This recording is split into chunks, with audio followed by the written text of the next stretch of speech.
trying down the outside of Irvine. This is for position. They're going to touch. They're both out of the race.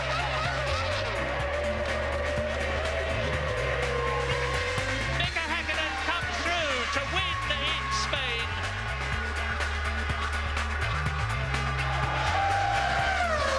It's race day at Barcelona's Spanish Grand Prix. The World Championship favourite fancies his chances. I think it's our year, honestly. I'm absolutely sure. We have done always a very good job. We've always been up front, we've always been fast enough, and I think it will be our year. Hello there, welcome to ITV's trackside studio. So Michael Schumacher very confident indeed, and Schumacher also quickest in this morning's warm-up. David Coulthard starting fourth after a quite harrowing week, and we will be hearing from both of them. The local forecasters, you know, have been assuring us it's going to rain today. There's plenty of cloud around the Circuit de Catalunya, but at the moment it is dry. Okay, let's have a word with Tony Jardine. Tony, this place suits McLaren, and very much like Silverstone a couple of weeks ago, those Supermax need the points badly here. Yeah, I mean, it's a very technical track, so it suits a very good handling chassis and very efficient aerodynamics, which McLaren have. But unfortunately for them, so now too do Ferrari. So Ron Dennis is saying, look, we've got to keep eating away at their lead all the time, and that means winning. Häkkinen's on the front row, but it's all down to the start. And as we know, overtaking here is difficult. The start is everything. Here's Schumacher getting his pole 40 minutes into yesterday's qualifying session. Yeah, he's never relaxing at all. He's never happy. He's always experimenting. He's gone off on his own route with harder tyres. He started off doing 2 flying laps, then he put it down to 1 flying lap, and toward 3/4 of the way through the session he did this sensational lap, and still he made 1 or 2 mistakes. He was still experimenting, finding all the parameters of this Ferrari, and he's equalled Mika Häkkinen's pole position record of 24. Yeah, doing very much his own thing there, but how do you explain the speed at almost 1.5 seconds quicker than Häkkinen was last year? One of the big things, we were talking to Jarno Trulli, and he was saying one of the big things is the tyre development from Bridgestone over the winter and through the year, and they've got so much more grip than they ever had before, and he said that's worth nearly a second a lap on last year's time. So that's one of the big explanations. Of course, the rest of the developments and aerodynamics and engines all go together, and it's quite a big jump. What do you make of David Coulthard's performance in qualifying and indeed his chances this afternoon? Well, I think it's very brave anyway. He's been very, very focused on the job, and got a big pat on the back for him. He went out earlier on and he had the fastest time in the first section, but he had to abort the lap because of fuel feed problems. So he hadn't got a time on the clock. He went into the pits. The spare car is all set up for Mika Häkkinen. But what they did in the end, they put more fuel into the car, which helped eradicate the fuel feed problems. Then he went out and still set fourth. And by the way, he says, I won the British Grand Prix from fourth place. Don't forget that. It's worth just emphasising that grid positions are so important here, because it is very, very tough to overtake. Yes, it is. And Michael Schumacher, his first pole of the year. Mika Häkkinen has got to make a really, really good start. Just behind him he was, of course, on the grid. Still a great qualifying run from him. Barrichello hoping for much better luck and reliability from the Ferrari that they had last year. And Coulthard that fourth place, we said. Villeneuve, he made a brilliant start last year. Ralf Schumacher only 2/10 of a second behind the Ferrari. He said that's absolutely brilliant. Relatively trouble-free for the twins there, Trulli and Frentzen, and they're hoping to get in the points today. And Irvine, well set up, he went the wrong way. Button said, not my best, not my worst, still learning this track. Verstappen, some mystery technical problems there, he knows not what. Salo had a good, clear run, no problems for him, but problems for Fisichella and for Benetton. No grip whatsoever. Herbert, his last run, he messed up on that, he admitted that. Deniz and Zonta, who's still disappointing me and a lot of others, I'm afraid, not performing quite as well. Alesi, they had problems with hydraulics. Wirtz, no grip, same situation for him. A real story at the back, though, Tony. Yeah, Heidfeld there, Genet, his home Grand Prix, and then, unfortunately, Della Rosa, contaminated fuel after that sensational 9th place, has been put at the very back of the grid. All his times disallowed from qualifying. A shame for his home Grand Prix. That really is tough for the Spaniard Pedro de la Rosa. Well, David Coulthard has followed Mika Häkkinen home here for the last couple of years. Coulthard Coulthard actually made his Formula One debut at this Catalunya circuit something like 6 years ago, and as he tries to repeat his Silverstone triumph, the Scot knows his every move will be closely scrutinised.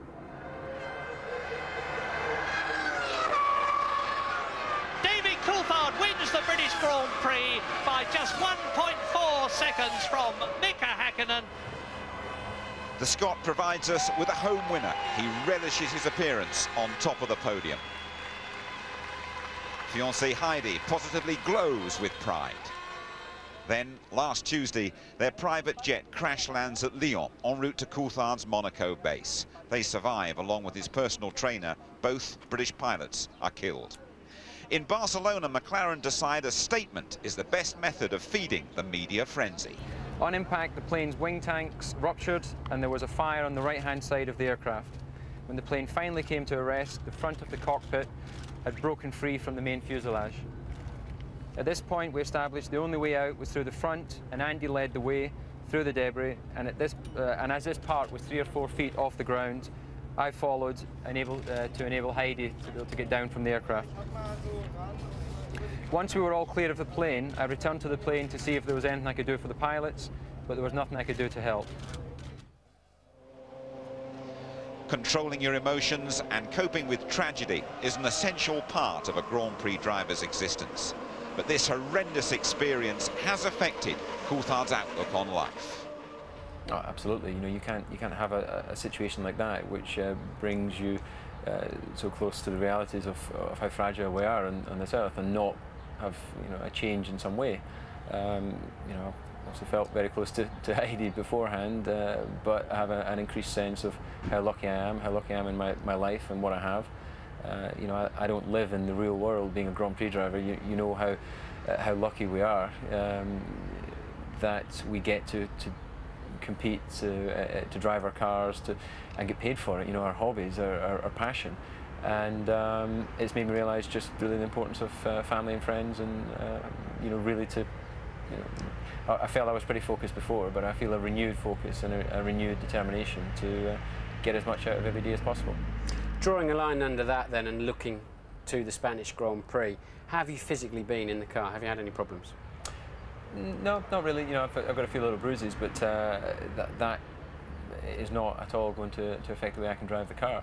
Obviously, I expect to be a little bit more sore come Sunday evening than would be for a normal Grand Prix, because I'm starting in slightly worse physical condition. But the important thing for me was, from my first lap on Friday, I was quick, focused, and thinking about how I can get the most out of the car. Through 96 and 97, teammates to Häkkinen, you pretty much had the upper hand on him. 98 and 99 have clearly been his 2 years. I felt at Silverstone you looked as if you were on the point of redressing that balance once again. Do you think you've lost that momentum now with all the things that have happened to you recently?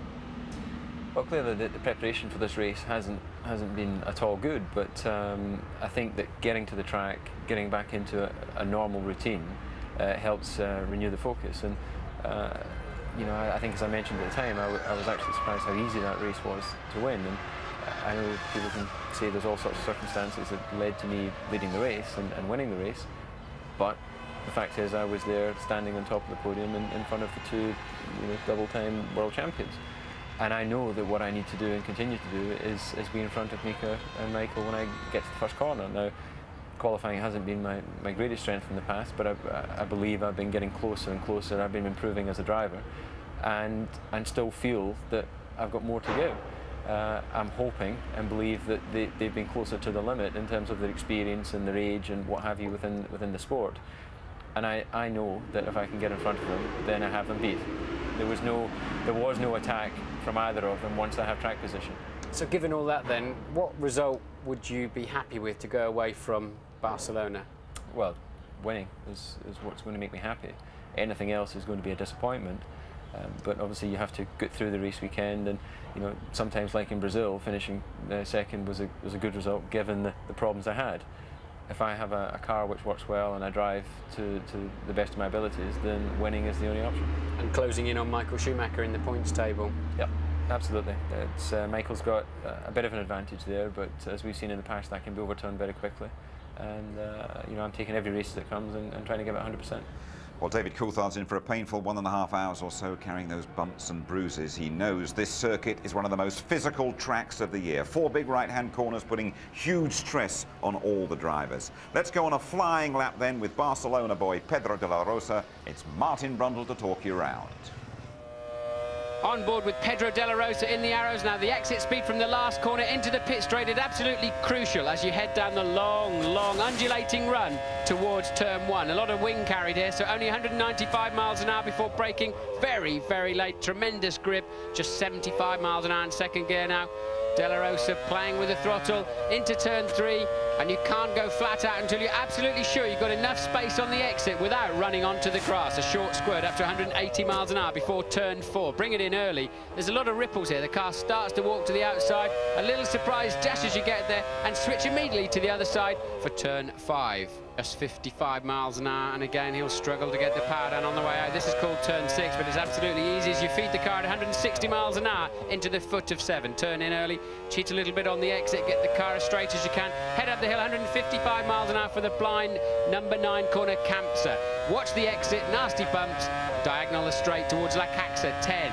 Brake incredibly late and then get in early. There's a lot of grip on the inside. Now watch him load and unload the front tyres, play with the throttle, anything to keep the car going forwards, and catapult into turn 11, just 70 miles an hour. Cling to the inside. There's some strange bumps on the exit, then a short straight before you sweep through 12, 140 miles an hour, building further to 165 now. Brace yourself for the last corner. Just lift the throttle slightly. There's just enough room on the exit and you're into the pit straight.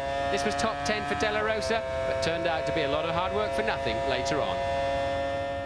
Yeah, poor old Pedro starting down the back. Meantime, the Jordans of Frentzen and Jarno Trulli, they start on the 4th row. Last year, Jordan finished 3rd in the championship, best of the rest, as it were, behind the big 2, Ferrari and McLaren. But this time round, well, the Silverstone-based team have been slow to get their act together. Last year the streets were paved with gold, but so far this season Jordan have failed to shine. Reliability's been their downfall. Just 3 finishes from 8 race starts. So what's gone wrong? We had to make a conscious effort designing this car that the technology that we had was very good to be able to fight for 3rd, 4th, 5th, 6th in the championship.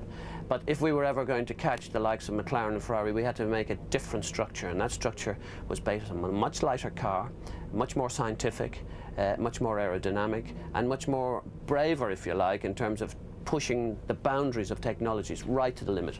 And in this case, it sort of bit us a little bit, but I'm pretty confident, I have to say, and I think that we will show great signs very soon. Frentzen qualified 2nd at Silverstone and led for a time, but once again his gearbox let him down. It's just a problem with the sensor. We've had some problems with vibration in a gearbox sensor that has been difficult to cure, but we've got a lot of new parts here. We actually identified the problem a long time ago, but it's taken us 5 weeks to get some of the more complex parts through, machined and heat treated, and all our suppliers have done a great job for us, but it's been frustrating. I mean, we've had some interim fixes that we thought would solve the problem, but it proved out that it didn't. But the test went well, and so we're confident that we've got that fixed for this weekend. How confident? Very confident. I hate putting my putting my neck on the line, but yeah, we're confident that it's been fixed fully. But in the meantime, the team have been giving points away. Frentzen finished last year's championship in 3rd place, but he's currently lying 8th with just 4 points on the board. It's not only the places we lost because of the trouble and the points we lost. It's also the way that it's stopped us as well on testing occasionally and developing the car in other areas. But I'm very optimistic that we will do a step forward the mid-season onwards and reducing the gap to McLaren and Ferrari. I'm 100% confident of that. But there's still a way to go. Frentzen's 8th on the grid today, out-qualified for the first time by teammate Trulli in 7th.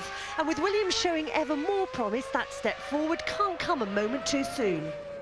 Well, Tony, how unsettling is it for them that their technical director, Mike Gascoigne, is on his way sometime in the future? I think it could be very unsettling, to be honest. The drivers will be thinking, well, hang on, he's the mainstream man, he's the guiding light behind this car and everything. But I think we should look at it another way. They're top 3 team, yes, but they're not a manufacturer team. So always the big predators, the manufacturer-based teams, are going to go and target people like Jordan, unfortunately. The great thing about Mike is he's a real delegator, and there's a lot of talent throughout Jordan who could take over from him. I mean, Sam Michael is one guy who's Frenson's engineer, etc. So hopefully in long term, it shouldn't be too destabilising, so long as they don't send him off on gardening leave. Do you think they've sorted out those reliability problems that have plagued them so far this season? Well, it's such a difficult area, as Gascoigne was saying there, because it's a potentiometer, it's all the electronics. They knew the problem ages ago. It's actually getting it manufactured right. Which potentiometer was that again? Potentiometer. Okay. It's a little thing in a gearbox there. You know? Okay. Say a little thing in the gearbox, then. Okay. So hopefully, and what's been happening, it's been sticking in 6th gear. 2 races on the trot that did that for Frenson, and they've lost points. I mean, he's running 2nd at the British Grand Prix and briefly led, so great shame for Jordan. It isn't a great circuit for them. Lots of Jordan fans have made the trip to Spain. What can they expect this afternoon? Well, I think they could get into the points. Jarno Trulli always goes very well here, but he's been affected by these sudden gusts of wind. I mean, you see the flags moving out here, and suddenly they're going in a different direction. You can imagine what that's doing to the aerodynamics of the car, and suddenly you lose the front end of it or whatever. Very, very difficult. Okay, Tony, thank you very much indeed. Well, there goes Michael Schumacher having a little warm-up. We heard him at the start of our show saying this will be his and Ferrari's year. The bookies aren't disagreeing. The German 4-1 on to be world champion for a 3rd time, but he isn't one for statistics. He's happy to leave those to the anoraks. You must have something inside you that says, OK, I want to match Fangio's 5 world championships. Nothing at all? No, this is not my goal. I mean, you see, this goal to achieve the championship together with Ferrari, I think this is such a high target, such a high goal. I don't need to look into the past and drivers which I can't compare myself, which is different times. I'm a realistic man, and you can't compare the 1950s against the 2000s. It's impossible. Now, it's 9 years since I've known you, but I guess that's probably a third of your life, almost, actually, thinking about it. But there are people who think that you push the limits too far when the prize is very big, when there's something big to be gained. When the stakes are big, do you go too far? Do you push the limits too far? I believe I did only once in my life, honestly, and that was a situation which was Jerez with Villeneuve. What I want to say is I went through the school of Mansell, Prost, Senna, and all this what has going on in competition at this time. And that's where I draw my conclusion from. I mean, you have the rules, and the rules taken care to what happens on the circuit, and you get a guideline. And my guideline is different than what you have today. I have to adapt to these guidelines, what it is today. But at some stage, they had changed. But they haven't changed without examples. And what happened to me, in my view, is that I was the first example, like in '97, where they said the first time, listen, this is unacceptable. What is right, what is wrong? I think the stewards do say that. To be fair to you, in the end, you put your hand up for the Villeneuve thing and said, I made a mistake, I was wrong, and I want to do that again. I did, but on the other side, in the past, it was okay to do things like this, even though I don't rate them okay. But what you do, I mean, you're not going to do it, you're going to be second. And people say, why didn't you do it? If you do it, you're going to look stupid, and you're going to be criticized by the other way. So what is right, what is wrong? It's true. I mean, I've had people drive me off the road straight into the wall with no problems whatsoever in the past. But exactly. I mean, we know this situation, and things have changed. And I mean, now we have had a little discussion yesterday about, for example, my start in Imola. And honestly, in the rule, it's allowed to change once the side, and if you do that, you're fine. And I did this, and Charlie said, or the FIA said, it's fine.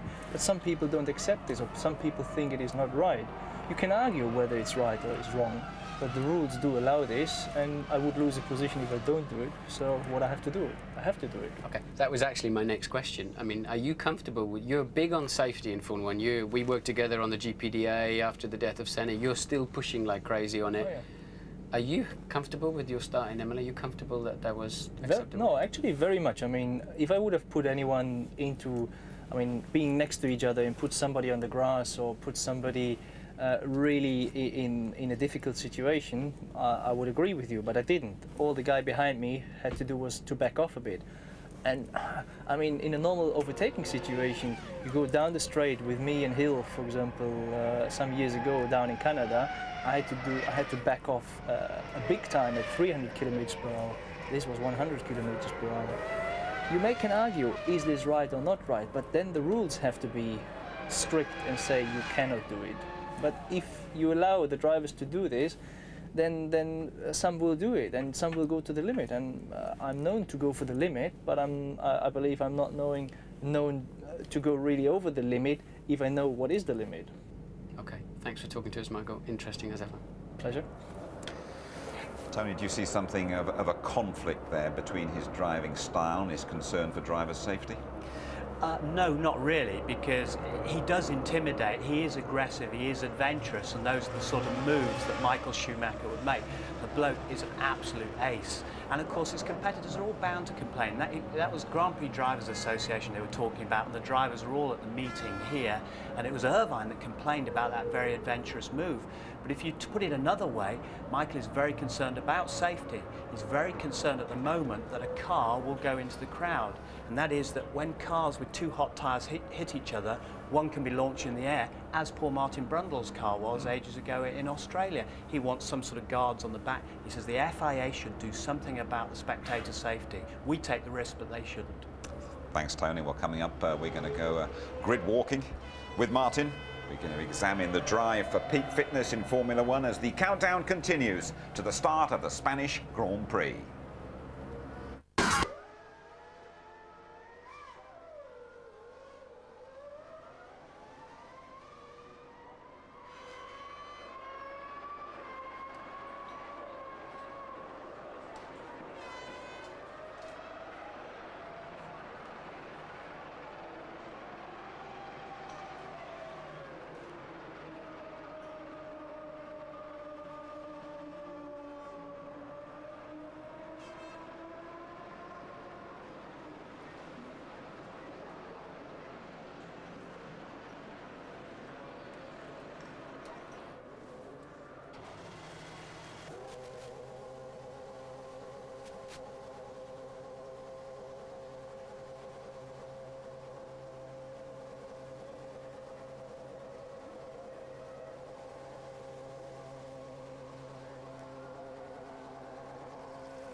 Well, it's still dry here. It's 21 degrees at Barcelona's Catalunya circuit. The wind swirls on the straights, the big corners wrench the neck muscles, the average speed around 125 miles an hour. You really have to be in shape to handle it. Louise Goodman reporting. In engine screamers, 15,000 RPM is unleashed. Bang through the gears, 160 miles an hour before the first corner. The start of a Grand Prix puts tremendous strain on a Formula One car, and there's a long, hard race ahead. But what about the man behind the wheel? What kind of stresses is the driver subjected to? Well, the Benetton team have been carrying out research to answer that question. The race is the most important, and it's for 1.5 hours. So we know exactly where my heart rate is, and now at home I know exactly where I have to train in which area. Okay, there are different heart rates. I'm training for building up my performance, but for specific training you can use this data set. So the pain which I have when I take them off is worth it, of course. So what's the heart doing? Well, an average driver's resting rate is about 45 beats a minute. That rises to 120 as the adrenaline starts to flow on the formation lap. The pressure really mounts on the grid. The heart rate rises to 150, and by the time the lights go out, it's up to 170 beats a minute. Ambient temperatures and physical exertion are another element. As the race wears on, the heart rate increases to 180, and a challenging corner or a tricky overtaking manoeuvre can see it peak at 200 beats a minute. And there are other factors to take into account. On some tracks, the cars are braking from 195 down to 60 miles an hour in a matter of metres. You're pushing up to 4.5 Gs there. Now that is a multiple of the head and the helmet, which can basically equal anything between 16 to 20 odd kilograms. And when you think about it, if you add up all the corners and multiply that by the 65, 70 laps, whatever it is, and the driver's got to deal with that on, you know, every lap. As well as that, there's this thing called the Valsalva manoeuvre, which is a point where the driver literally hold their breath. They actually go into the corner, fight the G-force. It's like lifting a load. When you lift a load, you have to hold your breath to lift the load. Well, that shuts the oxygen off from the brain. So when the harder they push, or the later they brake, and the harder they push out the corner, the more the G-force, so the more the fatiguing element on that point. So you multiply that by the thousands of over 1,000 corners they're going to be doing, and you can see how the driver will get inner stresses. Back at Benetton's High Performance Centre, the drivers are put through a rigorous training schedule to reproduce those stresses. A VO2 max machine analyses oxygen content, whilst a sophisticated biomechanical machine measures strength and resilience of the muscles. We look at the data and we sit down with them and say, right, this is the areas, key areas you need to work on. It's not just us, we talk to the engineers and the management here to find out where they see the driver is not quite performing on race day or on testing example, and we use that information, and that helps us put together programs. The fitter the driver, the better he'll perform, physically and mentally. It takes more than just talent to drive a Formula One car. So this is the sort of thing that perhaps as us as the armchair watcher don't really appreciate that's going on. There is an incredible demand on these drivers, and sometimes you've seen drivers that literally need to be carried out the car at the end of a race. They're all in shape for the off, 15 minutes away, 65 laps, around about 191 miles. Tyre wear is very important here when it comes to race strategy. 2 stops is very much the norm, but has Michael Schumacher got an ace up his sleeve? Here's James Allen. Today's race will be one on strategy, but I'm not just talking about pit stops. I'm also talking about tyres. Michael Schumacher has gone out on a limb and chosen the harder of the 2 Bridgestone compounds. Everyone else is on the soft. So why has he done it? Well, he says it gives him a better feel, but I think he's got something up his sleeve. Let me show you what I'm talking about. This is a typical soft tyre at the end of 22 lap stint, which is about what you do before you made your first pit stop here in Spain. Look at it, it's worn down almost to a slick. This is a hard tyre. As you can see, there's still plenty of tread left on it, but it's wearing down fast at the end of the stint.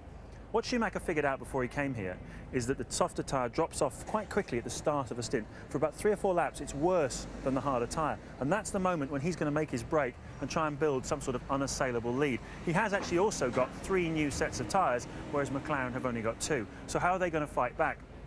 I think they'll do it in the middle part of the race. We saw in Imola, it's how long you have the fuel hose on for, how much fuel goes into the car at the first stops. That dictates how long a middle stint you run. And that's the area where McLaren are going to have to try and fight back. But for me, it looks as though Michael Schumacher has got all the aces in his hand. Thanks, James. Well, they love a stroll down the Ramblas in Barcelona city centre, but when it comes to grid walking, he's the kiddie. There's only one Martin Brundle. Hello, thank you, Jim. Sorry, I just realised I'm being rude with my sunglasses on, talking to you. Thought we'd do a slightly different grid walk today and just have a little wander around and a poke about. And had a bit of a hectic week actually, and I'm running on a short fuse. If any of these prima donna racing drivers turn me down today, I might have a slap at them actually. I thought we'd have a look into good chance to have a zoom in on this Ferrari. Very rarely we're allowed in, and just looking so closely at it. And I was just watching just before we were thrown down here from the studio. Michael Schumacher was surrounded by 50, 60 people, some interviewing him, some just trying to shake his hand. And it's incredible really before a major sporting event. I'm trying to imagine a footballer taking a key penalty, having to put up with 40 or 50 people talking to him just before he takes a penalty. Let's go down the grid because there's some fascinating ideas. Remember I showed you on the Brazilian grid poking our nose into the back of the McLaren? Well, I've noticed today there's so many more cars now. Look, they actually they're building a tent around the back of it, so we're not allowed to see any of the action. This is Mario Illionaire, who designs the engines for at Ilmor Formula 1, and he will hate us if we can get in there and see any kind of detail of how that they're going to fold the tent back now. Look. And then immediately look, 2 more guys are ready with the engine cover, so nobody, and still there's more covers underneath to make sure nobody can see the goodies and make sure that the other teams can't get an advantage. But here's a Ferrari, look, absolutely fully exposed. Normally you just can't get anywhere near one of these things when they're virtually together, but they're still checking the car, still tightening things up, and just those last minute checks. It always amazes me how much they've got to do. Don't you sometimes wonder who all these people are on the grid? I do. I don't know what they're all doing here. I don't know what job role they've got. One of these fine days on a different grid walk, we'll stop a few of them and just try and find out what they're doing here and what they're trying to achieve. But then notice how the grid just starts to get a little bit less busy. Jenson Button's going to be, we're not going to try and talk to him, but he's going to be, he's not in the car. He's playing the cool bit as usual. I don't know where he is actually. In fact, he's not even on the grid, is he? Can't see him anywhere. So JB is very cool. JV over here, Mr. Villeneuve in the BAR as ever. Look, he's under the. I've just been moved out of the way. Hello, Bernard. How are you? I'm not even going to talk to him today. Can't be bothered.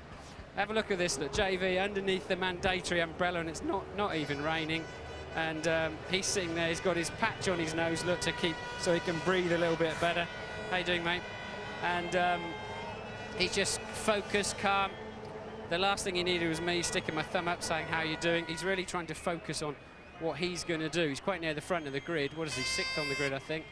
And he can go, right down the inside. There's loads and loads of space down there when they get moving a little bit further. And Jordan have got on to a little bit of a cover-upper as well, haven't they? Look, truly getting in his car, getting ready. And we got the same situation again, where we got this heat-proof cover. Again, we're going to see that coming off, and the mechanics is so well rehearsed. They work together so well as a team to make sure that they've got what they need. Well, I think that's given you probably a bit better feel of just the general action that's going down here on the grid. Back to you in the studio. Thanks very much indeed, Martin. And there's Heidi and David Coulthard, Heidi, his fiancée, wishing him luck. Involved, of course, in that terrible accident in the week. 1 or 2 little facts and figures here that just might enhance your enjoyment of the upcoming Spanish Grand Prix. Hakkinen chasing a hat-trick of wins. Jackie Stewart, the only other driver to achieve this. Coulthard yet to win back-to-back Grand Prix, made his debut here. Schumacher scored his first Grand Prix victory for Ferrari. That was in the rain in '96, cloudy but still dry at the moment, and a great record in every Spanish Grand Prix at the Catalunya circuit. But Ferrari haven't won here since Schumacher in '96, and I think Lauda was the last time they had a pole in Spain. Okay, Michael Schumacher, just to confirm how things are looking, going to the 5th race of the season. 20 points clear of Coulthard. He's a couple ahead of Mika Hakkinen, then Barrichello and Ralf Schumacher, and Fisichella there for Bennett, and he'll do well to score today. So Mika Hakkinen's won the last couple of races here. It's a very popular venue, this, for British fans. It's been a happy hunting ground for our drivers. Hawthorne, Graham Hill, Stewart, Hunt, Mansell 3 times, and Damon Hill have all reigned in Spain. How will Jenson go today, I wonder? Having the ability to predict the outcome of a race and to modify your strategy according to the circumstances prevail at any one moment, but it's never easy. Do you see this race as a watershed in the World Championship? No, far too premature.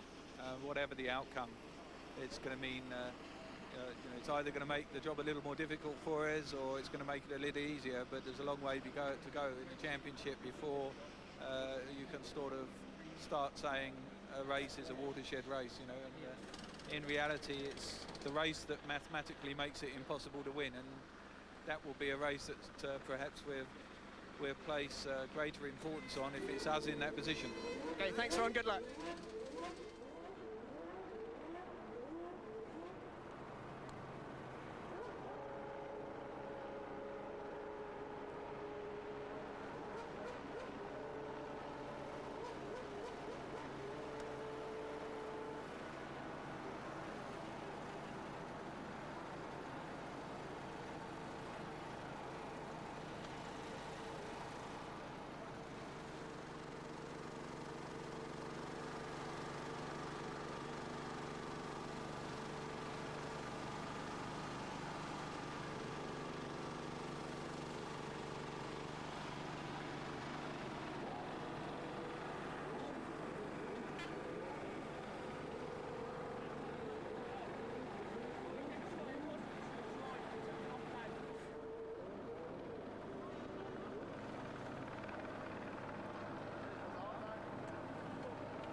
It's the Spanish Grand Prix on ITV from Barcelona's Catalunya circuit. Settle back and enjoy with Martin Brundle and Murray Walker. Hola, Murray.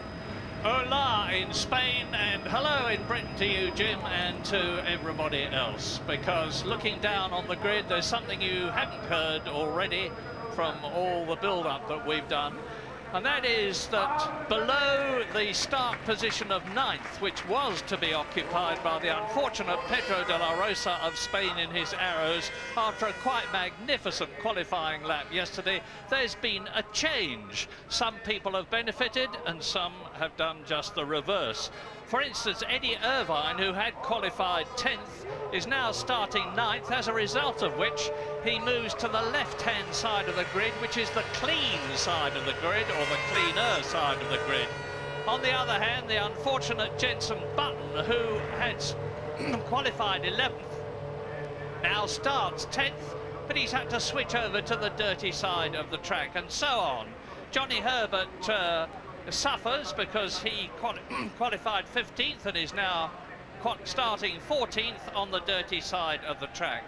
And the unfortunate Pedro de la Rosa is suffering most of all because he's not only moved down from 9th, the clean side of the track, to 22nd, the dirty side of the track.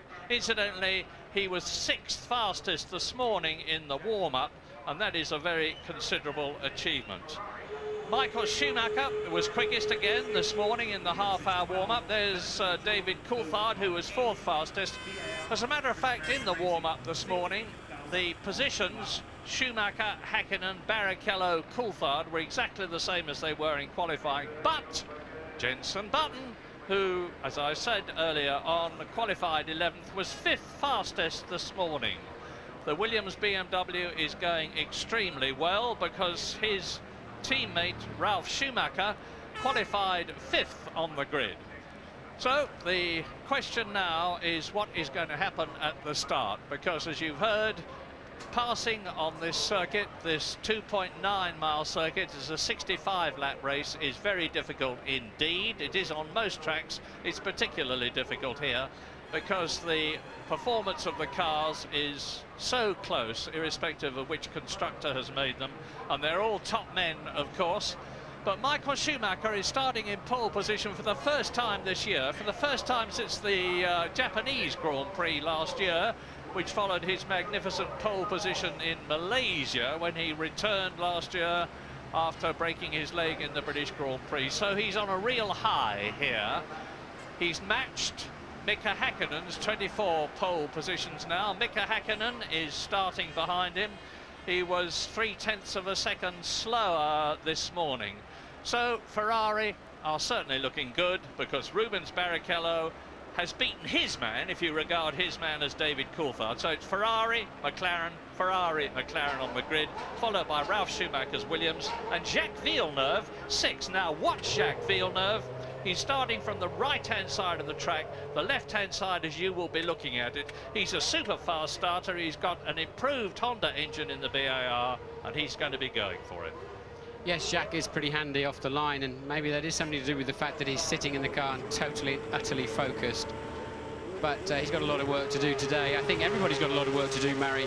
I believe Michael Schumacher has got about 0.2 of a second per lap in hand over everybody else. If you look at the general trend through testing last week, free practice, qualifying, the warm-up this morning, Michael has got the edge around here. First time for a long time. And but having said that, the last time a Formula One car driver won from the pole was at the Hungarian Grand Prix last year. So the facts are certainly against Michael in that respect, but everything else is very much for him. This is a very physical track. He's super fit, as we know, and Michael really, I think, has got a great chance of winning this race this afternoon. There we are, we're with David Coulthard now, Mika Häkkinen in front of him, Rubens Barrichello to the left, that's Spaniard Marc Genet in the Minardi. Yes, there was quite a... And Michael Schumacher was slow away, but I think he has, yes he has, he's now rejoined. So I thought Schumacher was temporarily stuck on the grid there, Murray, but he did get away eventually. Yeah, and you are now, of course, for those of you who are remembering the British Grand Prix some years ago, when he passed several people after the start of the parade lap and was penalised, you are now allowed to regain your position on the formation lap, which is what they're on now, exiting turn 2. Now then there's this long, you remember you've been round with Martin, a tremendously stirring exposition that was too. Around the long turn 3, this is turn 4, which leads down to the slowest part of the course, turn 5, it's about a 55-mile-an-hour corner on the apex.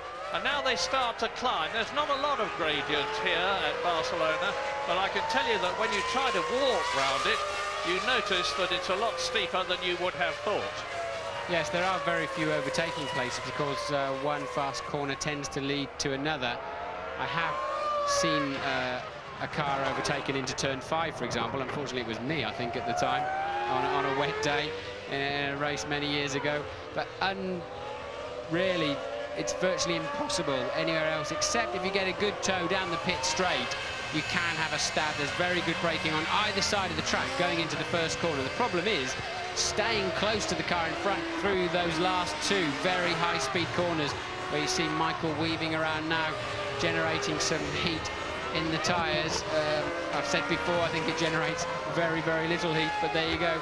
Now, one thing I did learn this morning is after the drivers' parade, a lot of the drivers noticed that it's very, very windy up on the top of the circuit. You don't notice it so much in the paddock or down here in the pit straight, but the wind crossing the circuit has a big effect here at Barcelona, and it really upsets the aerodynamics just when the drivers need it most in these high-speed corners, and that will play a factor through the race as their cars are moving around. We're with Rubens Barrichello now, and he watches Häkkinen peel off to the right, and he closes up on his position on the grid behind Michael Schumacher. So when you come to look at the grid head on, as you're almost doing now, pole position, Michael Schumacher will be on your right. I remind you to watch Jacques Villeneuve. He will be on the left-hand side, 3 rows back. The 2 Spaniards, sadly, are at the back because that's Marc Genet, who's starting 20th in the Minardi, and Pedro de la Rosa, very discouraged, obviously, closes up at the back. Yes, the front men have been sitting now over 30 seconds, Murray. 32, 33 seconds before the lights. It's ready, and it is action! Nice one, Michael Schumacher, who cuts across the track and tries to head off and does so. Mika Häkkinen, who continues to attack as they go up into turn 1. David Coulthard, then look at Ralf Schumacher. Ralf Schumacher is up into 2nd position. Amazing. Or has he got past Häkkinen? No, he's not. But he's got past David Coulthard. So David Coulthard, who started 4th, has been passed by Ralf Schumacher at the Williams BMW. A magnificent start. And they both passed Barrichello, Murray. So the main man off the start was very clearly Ralf Schumacher. Hooked it up well, found a nice clear route through and slotted into 3rd, and so nearly 2nd, as you saw, going into that first corner. But a dream start for Michael. Yep, 7 years between the Schumacher brothers. Just imagine what Ralph's going to be like when he's got yet more experience under his belt, and already Pedro Diniz in the Sauber is out of the race into the gravel track. Hopefully there's not going to be a problem over keeping the race going, because Michael Schumacher is exactly where he wants to be. Started in pole position, got a magnificent start. He's ahead of his main rival, Mika Häkkinen, and Ralf Schumacher is in 3rd position ahead of David Coulthard, who is 4th. Rubens Barrichello, who started in 3rd position, is down to 5th place in the 2nd Ferrari, and that's a very unhappy situation for the Brazilian. Coming up to complete lap 1. And Jenson Button moving up into 9th place too. So big cheer from the crowd outside the commentary box here as Michael Schumacher goes over the start-finish line with a 1.1 second lead, as you can see, over Mika Häkkinen. And then the rest following closely. So Schumacher then up into turn 3, just what he needed with his strategy and the tyres he's running on that car, with some clear air in front of him. And Jenson Button in the top 10 with a vengeance, because he's in 9th position, having started 10th on the grid, qualified 11th. And bringing up the rack of the field, Mazzacani in the Minardi, because Pedro Diniz has already retired.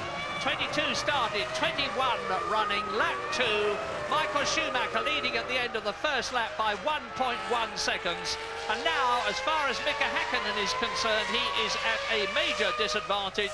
His car was slower than Schumacher's Ferrari all the way through practicing and qualifying. Schumacher is ahead of him.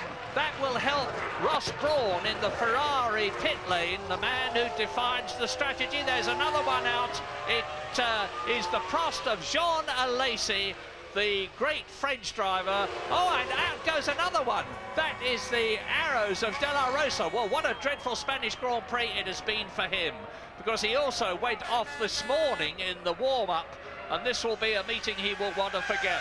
So, 3 retirements. Diniz out, Alesi out, De La Rosa out.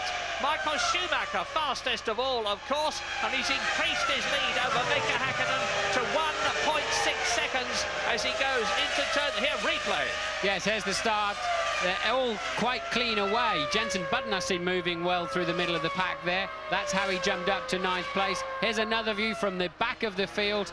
And look, the ones spinning their wheels just don't get away quite as well. If you can hook up and get rid of all the wheel spin, these things take off in the most amazing way. But Michael away. Mika doing quite well too, I can see right at the front end. Ralph getting squeezed out at the last moment. Coulthard, a net loser, but maintains his 4th place because of Barrichello's very poor start. There it is. That's how, look, That's how Hakkinen stayed in front of Ralf Schumacher to maintain that second position. Two Jordans then. Which one of those is ahead? Frentzen has passed Trulli. Frentzen ahead and leading the two Jordans. They're currently 7th and 8th. Johnny Herbert is back in 15th. Eddie Irvine in the sister Jaguar, a couple of places ahead of him in 13th. Brilliant bit of track exploitation by Ralf Schumacher at the start there, and he continues to hold his third position ahead of David Coulthard, and Michael Schumacher is stretching his lead, coming through to complete the third lap. Now let's see what the gap was. 1.6 seconds at the end of lap 2, over the line into lap 4 he goes, 2.4 seconds. Now this could be an indication of fuel strategy. I've even had it suggested to me that some people might be stopping 3 times, which I find very hard to believe. That's Pedro de la Rosa, a replay. Yes, he's lost his front wing, so he's obviously tripped over somebody and he's gone off. I mean, you're losing several hundred kilos of downforce when your front wing disappears. That's why his car literally understeered off the racetrack. Michael Schumacher scampering away. The man being dropped off the back of the leading pack very much is Rubens Barrichello. After him, Villeneuve, Frentzen and co down the field are a country mile off the pace. Some 2.7 seconds slower than Michael Schumacher on that lap. Now, from my understanding, an ideal strategy here is stopping 3 times. But I think that would be quite a brave move.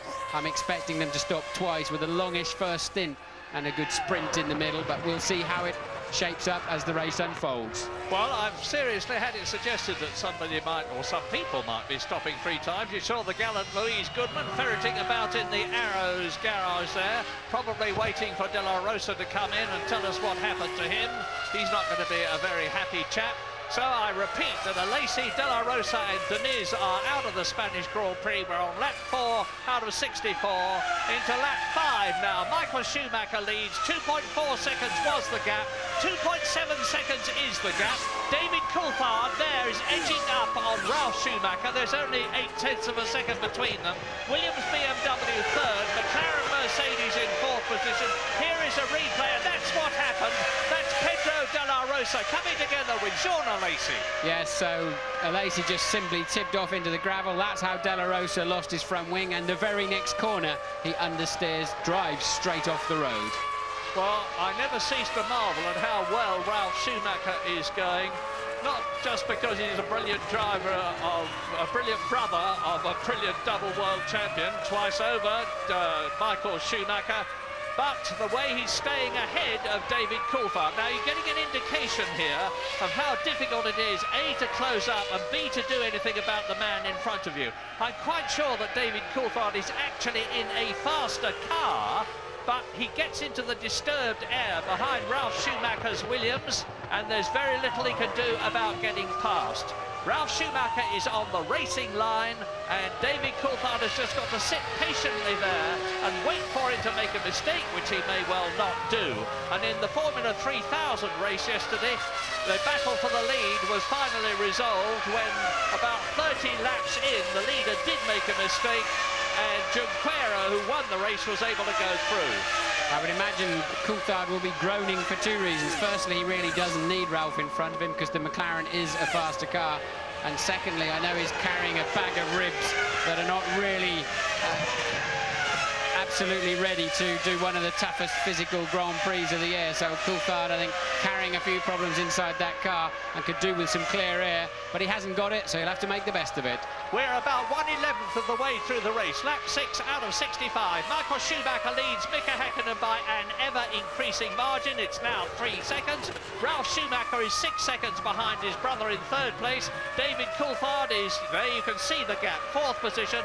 Rubens Barrichello in the 2nd Ferrari is 5th, and in 6th position, Jacques Villeneuve, but that's where he started. That's 5 times in the last lap and a half. Ralf Schumacher's locked up his inside left front, so he'll be paying the price for that later on, especially as almost all of the fast corners around here are right-handers, so your left front is the one that goes in the end and takes the punishment. You're on board with Rubens Barrichello somewhere in turn 10 and the never-ending curve before you arrive into 11, and that's the one where you have to tuck inside and almost hang on to that white line if you can as your guidance. And now sweeping downhill, and the big turn 13 ahead of him. Rubens has got a curious pace in the Grand Prix, I think, so far this year. He just seems entirely comfortable to go along at the speed he wants to do. He does not seem to want to take part in the Grand Prix in many ways. And when he was leading the British Grand Prix, you still sense he was very much pacing himself. But nonetheless, it's keeping him relatively up the sharp end. But he's now 10.4 seconds behind his teammate Michael Schumacher up there in the lead. And this could be a good chance for us to take a break.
Lap 9 out of 65 in Spain, no change at the front. Michael Schumacher is 3 seconds ahead of Mika Häkkinen.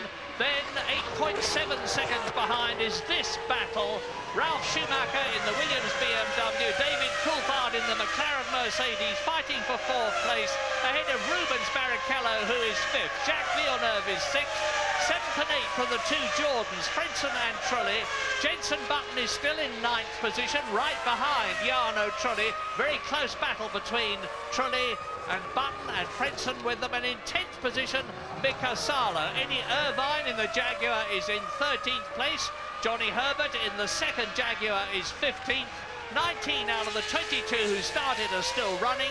The retirement, Jean Alesi, Pedro de la Rosa, who had a coming together, and Pedro Diniz, who went off right at the beginning of the race.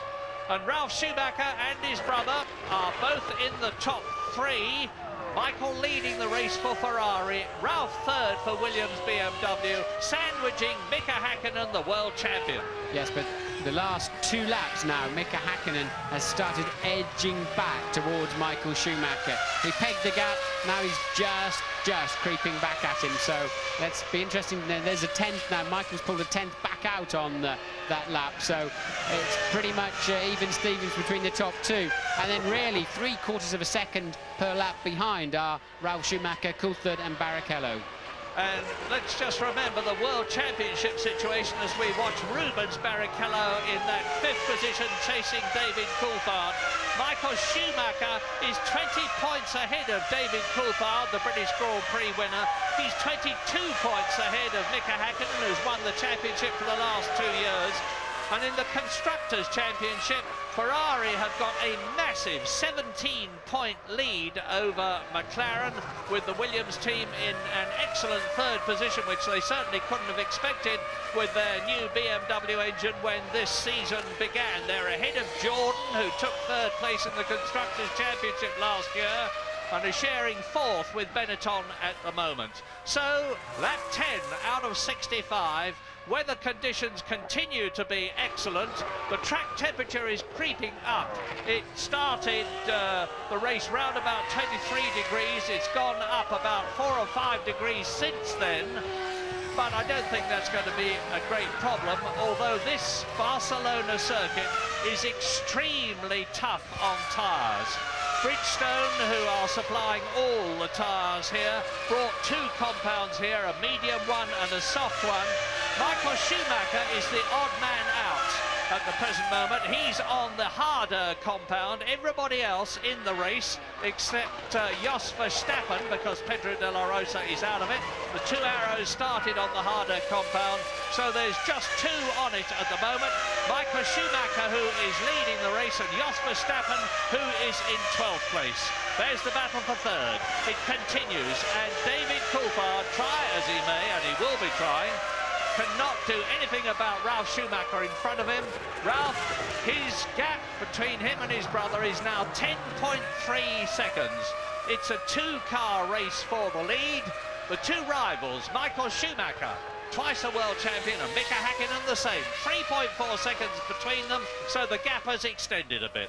Yes, Ralf locking his wheels really into almost every slow corner now, and that'll feed David Coulthard's sort of energy level, because there we're going, we're flicking back on. Look at the speed that Ralf Schumacher came. He started on the grid just behind Barrichello, who you're on board with. So you're currently running 5th in this Grand Prix, and the speed with which Ralf Schumacher hooked up that Williams was quite incredible off the line.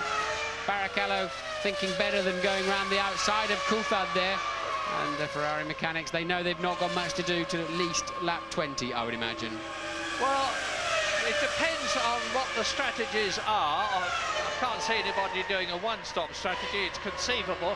But if they're 2 stoppers, and last year is anything to go by, we can expect the first stop round about lap 23, and then the second one round about lap 43. On the other hand, if anybody is trying a 3-stop strategy, it's going to be in about 5 laps' time that the first stop happens. That's lap 16. And as you heard Martin say earlier on, and you've heard from James Allen, all these things are worked out on computer beforehand. All sorts of variables are fed into it, and they get answers about when they should come in for the fastest possible race time. 3-stop strategy seems to be... Maybe James has got news on that. Well, I'm down in the McLaren garage, everything nice and easy, very relaxed, but I'm fascinated by this. Schumacher seemed to capitalise on that little lull that I talked about at the top of the show in the softer tyres of Häkkinen, but Häkkinen's managed his very, very well indeed. But there seems to be nothing in it between these 2 at all. I think they're both carrying a reasonable amount of fuel, and I agree with Martin. I think we're going to see a quite long first stint. It may even be as far as lap 24, possibly 25, before we see the first of these front runners making a stop. What was very interesting to me, guys, is about lap 4 or 5, they were doing laps in the 1:20, mid-1:24 bracket. Now they've dropped off about half a second. They seem to be just pacing each other, I think. What do you think? Well, I know that the fastest lap last year was about 1:25 to the nearest 10th. And the race times last year were a couple of seconds slower, 2 or 3 seconds slower than the qualifying times, which you'd expect, of course, because they got a lot less fuel in qualifying. The same sort of situation here. I mean, the leaders are lapping in about 1:25, but Mika Häkkinen has just closed the gap to under 3 seconds, to 2.7 seconds to be exact. And in the same way, as you can see for yourself, David Coulthard is really piling on the pressure on Ralf Schumacher in the Williams. He's closed right up with him. Do you think Ralf Schumacher's hurting his tyres, Martin? I think without any doubt, because he's really fighting the car hard. He's had so many acrobatic moments.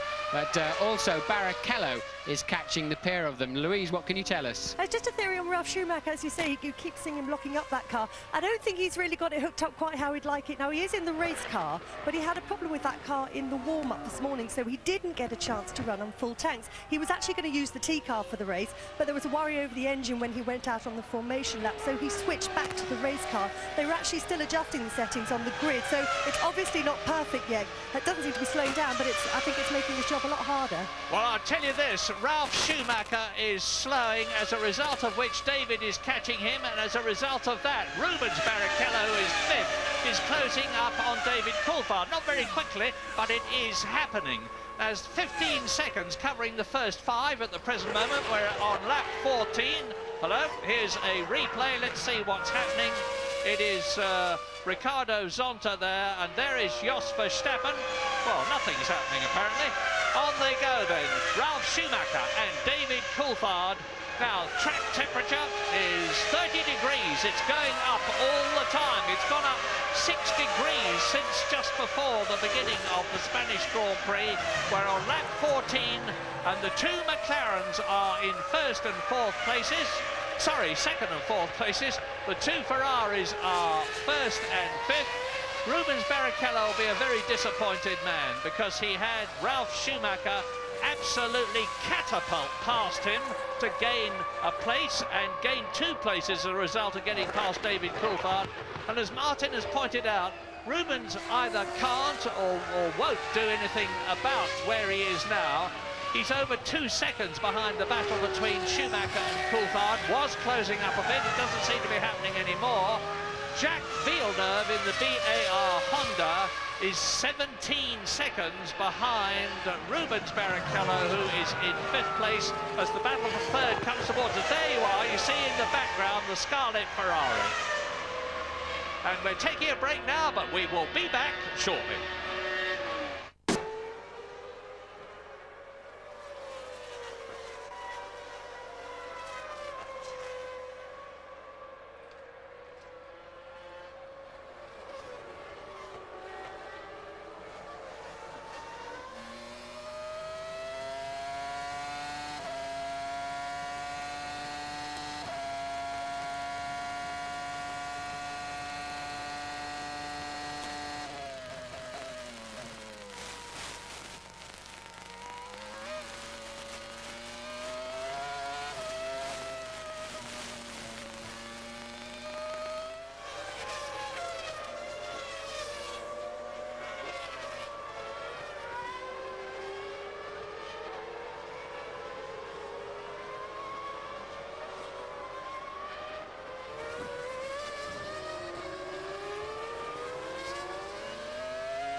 Laps to go at Barcelona. Weather conditions continue to be fine.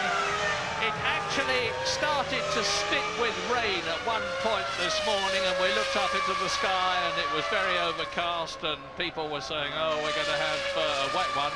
But the clouds are swept away. It's blue overhead. You're looking now at Jenson Button, and he's right up with Jarno Trulli in 8th position, and Heinz-Harald Frentzen, who is in 7th place. So Jenson, who qualified 11th, started 10th after De La Rosa was pushed to the back because of that fuel infringement, is right up with the 2 Jordans and getting a lot of experience at this circuit. Now you're getting another indication of how difficult it is to pass, because Jenson has actually made up quite a lot of time on the track. He can't do anything about track position at the present moment. Meantime, Michael Schumacher is still over 2 seconds ahead of Häkkinen, who's continuing to inch up on the Ferrari. Yes, Jenson Button is easily matching the pace of those 2 Jordans. He held back a little bit the lap before and closed in over 1/4 of a second. and it's absolutely clear to see. If he could pass them, I think he'd be scampering away, because his teammate running up there in 3rd place is lapping 1.2 seconds per lap faster as the Benetton boys get ready for what will be a very, very early stop. And Fisichella down in 16th place, Wirtz in 14th, and they're on a 3-stopper. They're having an appalling weekend at Benetton. Yeah, you remember we said that a 3-stopper would be the fastest way to complete this race, and look at the way Jenson Button is pushing Jarno Trulli, who has lost a place in this race already, because Heinz Harald Frentzen, who started behind him, has got ahead of him. You can see the 2 yellow Jordans together.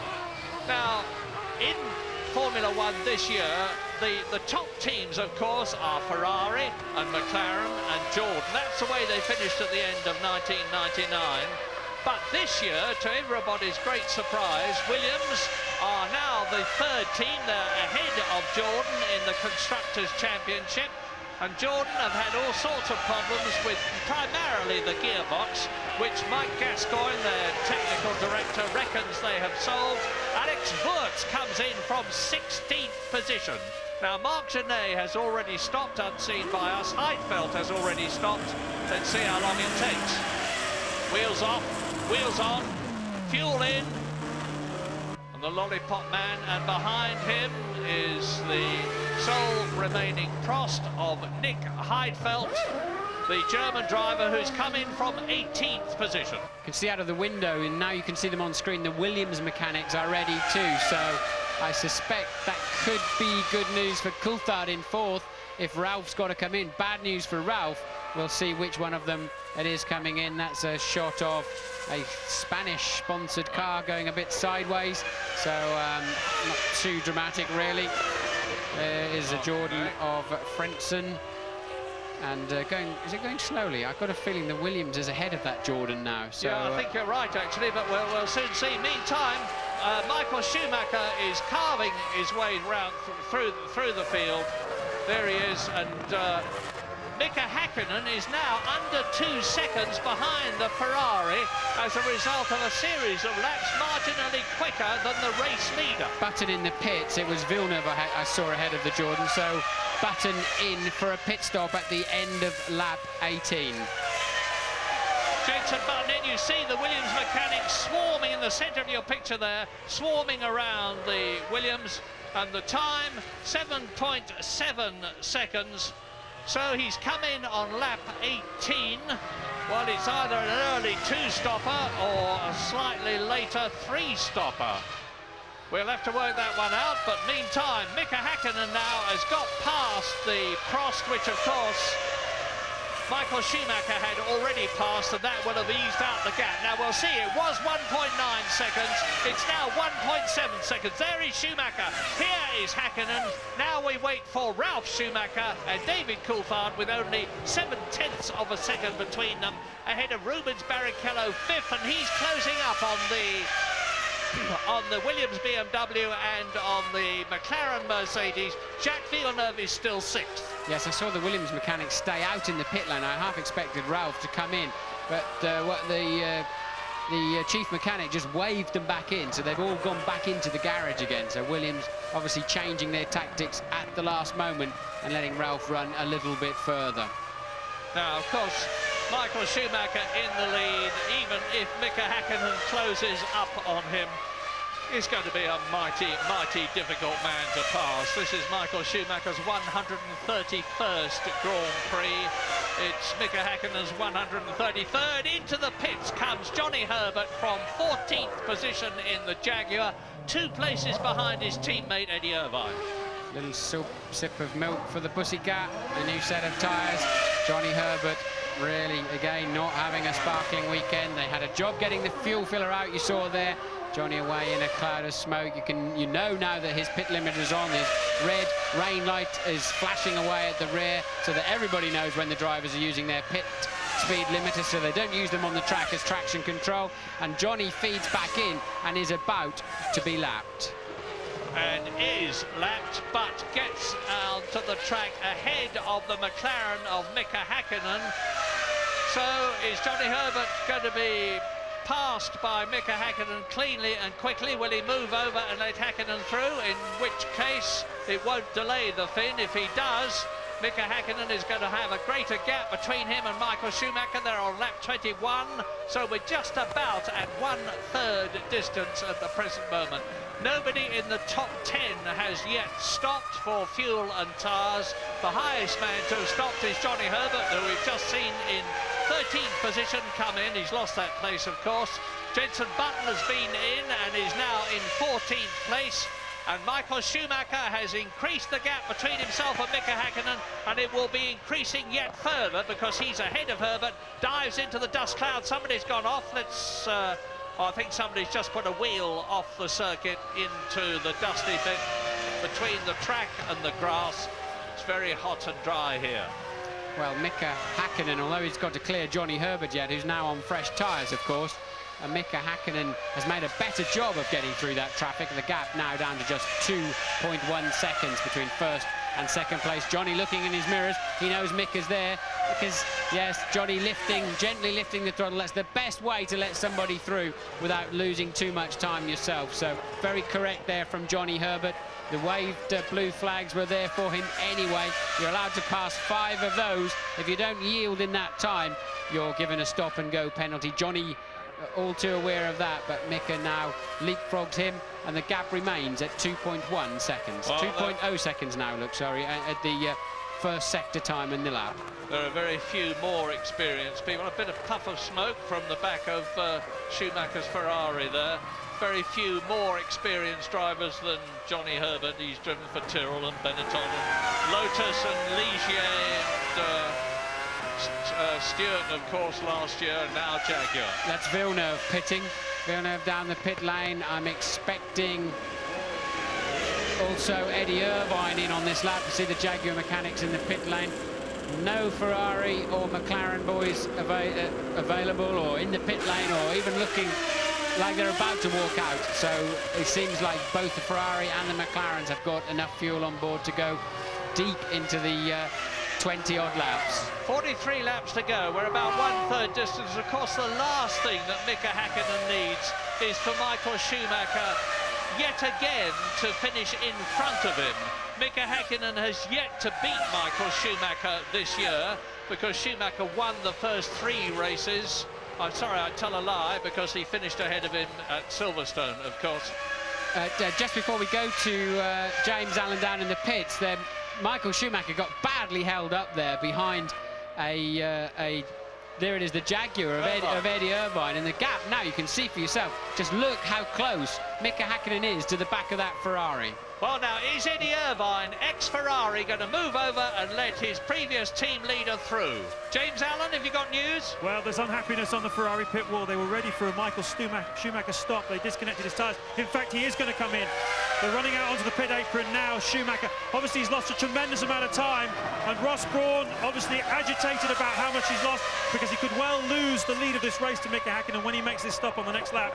I'm amazed by the people at 3 stops, by the way. You were saying before, guys, that it's the fastest way, but it's only the fastest way if you're at the front of the race. It's not if you're in the midfield like the guys who made the stops, the Prosts and the Benettons of this world. I can't understand why they did that today. Incidentally, I'm down in the Ferrari garage, as I say, and I'm standing next to Schumacher's race car. He's out there in the T-car today because...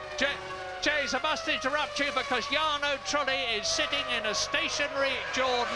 There's obviously a problem. He's not getting away. Meantime, Schumacher and Häkkinen go through again. Yeah, Schumacher did not pit at all, so the Ferrari mechanic's still out in the lane. It must be for Barrichello. Maybe they're playing psychology games with McLaren here, but that traffic has cost... that has cost Michael Schumacher badly. Eddie Irvine's cost him a lot of time in that respect. And now, curiously, Michael can't stay with Irvine. And Irvine's pulled over to the right-hand side. He's clearly received all the blue flags. So Irvine now out of the picture. And that's Ralf Schumacher in from 3rd place before he made that pit stop, and a good stop for him. And David Coulthard goes up into 3rd position. Barrichello goes to 4th place. and Ralf Schumacher loses track position as he accelerates out of the pit lane. Michael Schumacher has now got Mika Häkkinen on lap 24 right behind him. You can see the gap for yourself. They've both lapped Eddie Irvine, who is down in 15th place, 1 place ahead of his teammate Johnny Herbert. They've both stopped for fuel and tyres. But Schumacher is now only 0.4 of a second. Visually, you can see the gap between himself and Mika Häkkinen. And as Martin has said, and James has said, he could very easily lose track position if the Ferrari mechanics fumble his stop in comparison with McLaren. And in comes Michael Schumacher. James. This is not at all what Ferrari had in mind. They've been very unhappy on the pit wall. I think they were ready for him last time by. In fact, they were. The tyres were out of their blankets. And I think either he went on his own and did another lap, or they didn't get the message through to him, because this isn't what was supposed to happen. Oh dear, oh dear. Did he hit the marshal? We saw him pull away. The fuel wasn't absolutely out, James. It seemed like the fuel hose wasn't out. Did he run over the marshal? I don't know about Marshall, but he certainly he's hit something. It's a mechanic. He's hit one of the mechanics. The fuel hose wasn't disconnected. I think it's Nigel Stepney. It is Nigel Stepney, the refueler. He pulled him off his feet as he drove out. Meanwhile, the McLaren boys are ready, and they've just put a stop as well. Well, that just shows the pressure that's on Michael Schumacher as Nigel Stepney, the English chief mechanic at Ferrari, is helped away. He's, I hope he's not badly hurt. Perhaps it's just a twisted ankle or something like that. But anyway, this will cause confusion and dismay in the Ferrari pit lane. And you can see they're bringing out tyres. Watch now, look, they lifted the lollipop. They smashed the lollipop down back on Schumacher's cockpit. The fuel hose, they did all the action. The fuel hose didn't come. The lollipop went up. It's the lollipop man's fault. And he slapped it down in front of Schumacher. But he was too busy getting underway. I think Coulthard had a very poor stop. Seemed to get away slowly too. So he won't be able to maximise on having a bit of clear air in front of him and get past Ralf Schumacher. Barrichello could be looking quite strong in all of this. Lap 26 then. Mika Häkkinen now leads the Spanish Grand Prix, and Michael Schumacher has just done the fastest first sector of this 3-sector lap. And oh dear, that is, if James was right, that's Nigel Stepney having his helmet removed. Obviously, he's getting medical attention. And here we go again. Now watch the refueling man. Look, he does the action. The lollipop went up. Michael understandably went. You can't see anything in your mirrors. And look at the lollipop coming back down right in front of Michael Schumacher's visor there. But he just carries on. Well, it's we mustn't. James, news? Yeah, it's sad, I'm afraid. Nigel Stepney, it is, in fact, who's the chief mechanic and the refueler. I think he may well have broken his leg. They're just checking it at the moment. An amazing effort by the, obviously, substitute refueler. They only had a lap and a half for him to change the helmet, and basically, obviously, he will practice in case this would happen. But he did a great job for Rubens Barrichello. A slight hesitation getting the thing off, but a fantastic piece of teamwork there by Ferrari. But they're really on the rack here, boys. No criticism is due to anybody. Everybody is under the most intense pressure at a pit stop. The driver, of course, the lollipop man, whose responsibility it is to tell the driver by lifting the lollipop, the board on the pole, that everybody is clear of the car. When he lifted it, they weren't clear of the car, and in comes Mika Häkkinen. Now, this could decide the race. Michael Schumacher took 1.3 seconds. Are you there, James? Yes, I am, Murray, and of course they've got a little bit to play with now. There's a lot of uncertainty and edginess. Very neat and tidy stop so far by McLaren. Quite a bit of fuel went in there. 7.8, no, it's a two-stopper. He'll come in again mid-40s. Well, now, where is Michael Schumacher as Mika Häkkinen trundles down the pit lane at a mandatory 80 kilometres an hour, fires the gun, and away he goes, and there goes the Ferrari. Now, it's... Yes, you see, ironically, Murray, I don't think it cost Michael any time. It obviously caused some damage to the mechanic, but Michael was away. And I have to say, from what I've seen so far, it was the lollipop man's fault. Absolutely no question about it, because he did not see that the nozzle was clear of Schumacher's car. Schumacher, in a trigger reaction to that lollipop going up, has gone. He'll wonder what on earth it was doing, flapping around in front of him as he pulled away. I can't really say that I blame Michael for getting away, but then he didn't hesitate, he just went. And I have to say the lollipop man has been a bit overkeen. Of course, we know how intense these pit stops are, Murray. We know races have been won and lost now for some time, and it's all getting a little over-anxious. Well, you can see how close it is now, because Schumacher and Häkkinen have both had their stop. We're on lap 27.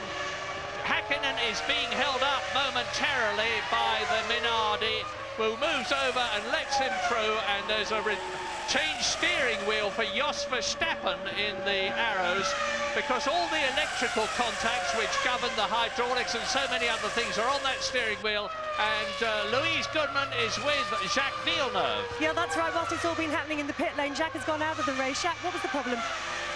I don't know, the throttle stopped working, and right away the car caught fire at the same time, so maybe a hydraulic leak, I don't know. Thanks. Well, a very resigned-sounding Jacques Villeneuve. I said yesterday, I'll say again today, that the rumours are increasing as Nigel Stepney is removed on the stretcher from the circuit for medical attention in the superb medical centre here. But now Schumacher is 1.7 seconds ahead of Mika Häkkinen. Ralf Schumacher is still in third position, having stopped. Rubens Barrichello is up into fourth place, ahead of David Coulthard. So David Coulthard, they've all stopped now at least once, and David Coulthard has lost track position. He's down to fifth. Yes, as I said, I thought Barrichello was going to gain through all of that. He had a good pit stop. Coulthard seemed to have a long pit stop, 11.6 seconds, and slow away to measure. So Ralf Schumacher maintains his third. Barrichello leapfrog Coulthard. Salo now pitting from sixth place. That's going to leave Button in seventh. So Jenson Button has leapfrogged Heinz-Harald Frentzen too in the only Jordan. Truly, we saw him in the pits having some kind of problem finding neutral and being able to draw away. He's back down there in 14th place. That leaves the two Jaguars of Irvine and Herbert 12th and 13th. And Michael Schumacher goes through as Mika Häkkinen increases speed. He's just done the fastest lap of the race, 1 minute 24.4, compared with last year 1:24.9, which was Michael Schumacher. The cars are faster this year, no doubt about that, but it's slower, of course, than Fisichella's all-time lap record, 1997 in the Jordan. Now, yes, riding with Barrichello here. Now he's the one putting pressure on Ralf Schumacher, but amazingly I didn't see any traffic in front of the two leaders, and Mika Häkkinen a clear 9/10 of a second faster than Michael Schumacher on that previous lap when he did the new fastest lap of the race. But you can see how close Barrichello's getting there in turn 4 to Ralf. They're just wandering around. You can see they can't really get on the power, and there's just not enough grip in the slow corners. As I was saying earlier, I drove an older Formula 1 car in the week with wide track and slick tyres, and I've been sure for some time that these narrow track groove tyres are not the way to go. They're not exciting for the drivers, and I have to say it absolutely confirmed it for me to drive an older style Formula 1 car. Right, well, we're in fourth position with Barrichello. Third ahead of us in the white and blue Williams is Ralf Schumacher, who's coming up behind and now going past Mazzacane in the Minardi, and Barrichello does the same thing to lap the Argentine driver, tucks into the apex, and still Ralf Schumacher, after his pit stop in the Williams, in which he's already had one podium position this year in the Australian Grand Prix and has scored in other races as well, holds his third position, crosses the line. Michael Schumacher now is getting towards half distance in the lead, and here is the battle. Here is the battle between Michael Schumacher and Mika Häkkinen, and it's a very, very close one, and I remind you that Mika Häkkinen, in order to increase his hopes of getting 3 World Championships in a row, and he's 22 points behind Michael Schumacher at the present moment, has got somehow to get ahead of the German and get on a possible 10 World Championship points for a win, as opposed to 6 World Championship points for a second place. Now Schumacher is coming up to Nick Heidfeld in the Prost, who is in 5th position, and if Heidfeld doesn't see him and move over, then there he is, you see, and Häkkinen is going to be swarming all over Michael Schumacher's gearbox. Well, he's nearly there now. Coming out of the right-hander, accelerating away. Attack, attack, attack, a maximum attack, as Mika Häkkinen himself says. through to complete the lap. Now, this is where Michael Schumacher can close right up on, but I do not think get past Nick Heidfeld. Heidfeld should lift, but he hasn't done, has he? He's going to make Michael work for it. Now he lifts. Will he tuck in front of Hakkinen? No, he sees Hakkinen coming too. So often people lift, they don't know there's a second or third car behind and can chop across your nose, and Hakkinen was necessarily cautious there. Michael Schumacher just slightly getting the better of that. The gap was 0.6 of a second as they went over the line. I wonder if we'll see a split part the way through the lap, but anyway, we can see the gap for ourselves as they have that small downhill braking into turn 5. And on lap 31 out of 65, both Williams BMWs are in the points because Jenson Button is ahead of Heinz-Harald Frenzen's Jordan and is in 6th position. Ralf Schumacher is 3rd, Jenson Button is in 6th position, and you're watching the two top men of the day. Michael Schumacher, twice a world champion, Mika Hakkinen, twice a world champion, fighting for the lead in Spain with half the race still to go.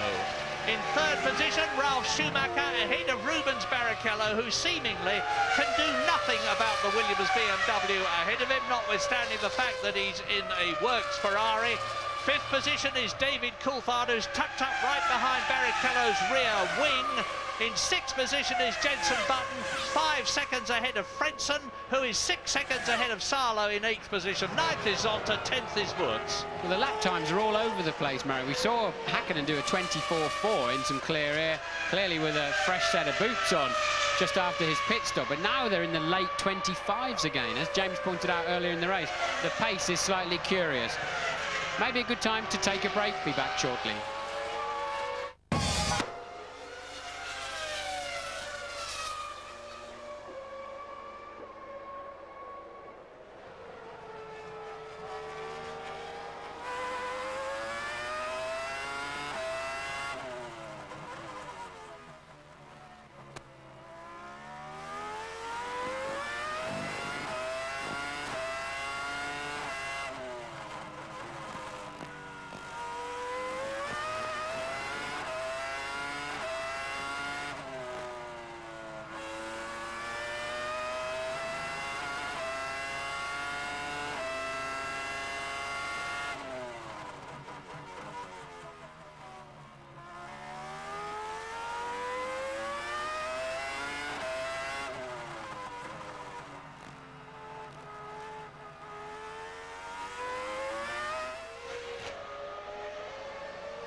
This is the half-distance lap at Barcelona, Spain, and there are the leaders, and you can see how close they are.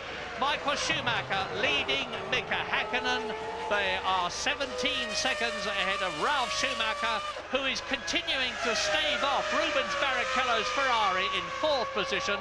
There's only 0.6 of a second between them. It's as close for 3rd and 4th as it is for 1st and 2nd that you are looking at. David Coulthard has lost track position. He's down in 5th place. And Jenson Button in the 2nd Williams BMW is in the points in a magnificent 6th position, having qualified in 11th place. I was talking to him this morning. I said, what about the rumours that you have already signed for Williams BMW next year? Is it true? And he gave a little smile and said nothing. So I said, when are we going to get the news? And he said, I haven't got a clue. He didn't confirm whether I was right or wrong, but I'm sure Britain will be hoping that I am right. And Michael Schumacher leads Mika Häkkinen, so less than half a race still to go. Yes, Jensen taking a bit of a hiding in one or two of the British press today. They've obviously decided very kindly his honeymoon period is over, which is nice of them, but it doesn't seem to be affecting his focus as you're watching a slow-mo replay of third, fourth and fifth, Ralf Schumacher, Barrichello and Coulthard. And back on track now, Michael Schumacher heading down into turn one with Mika Häkkinen clearly in hot pursuit. James, news? Yes, it's a tough job trying to make Michael Schumacher make a mistake, but of course Häkkinen did that at the Nürburgring 2 years ago. Will he do it today? I'm not sure that he necessarily needs to, guys. They both stopped in the mid-20s.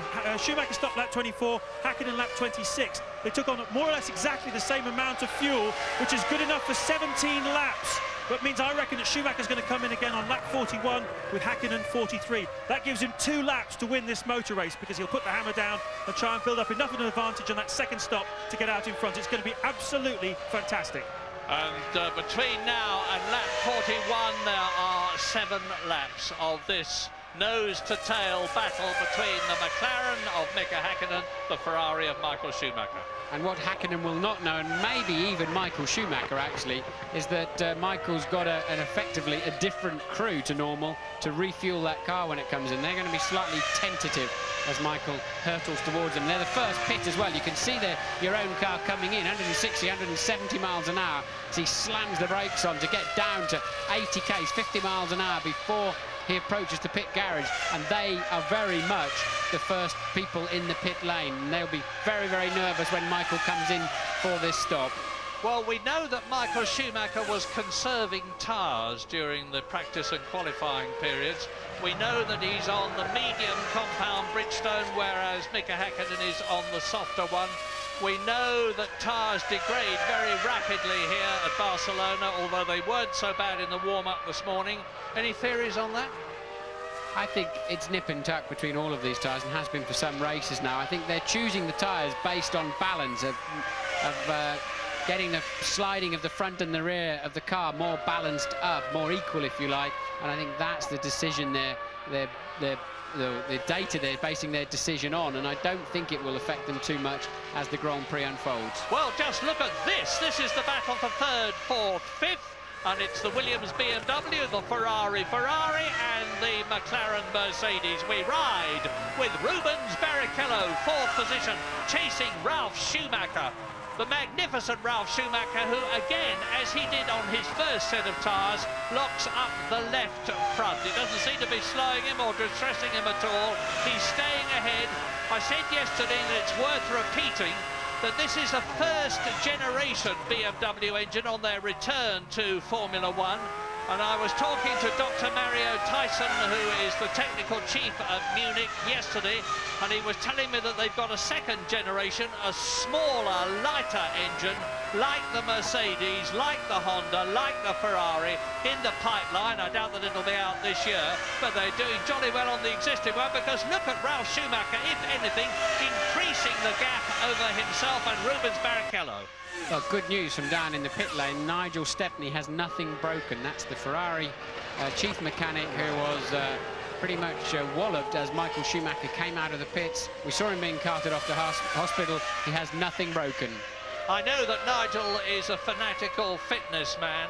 He goes skiing all through the winter. He lives in Italy, of course, and he goes skiing all through the winter because you have to be mighty fit to handle that very, very heavy fuel hose. He's the chief mechanic. He regards it, and rightly so, as an enormously responsible job, and he takes that responsibility himself.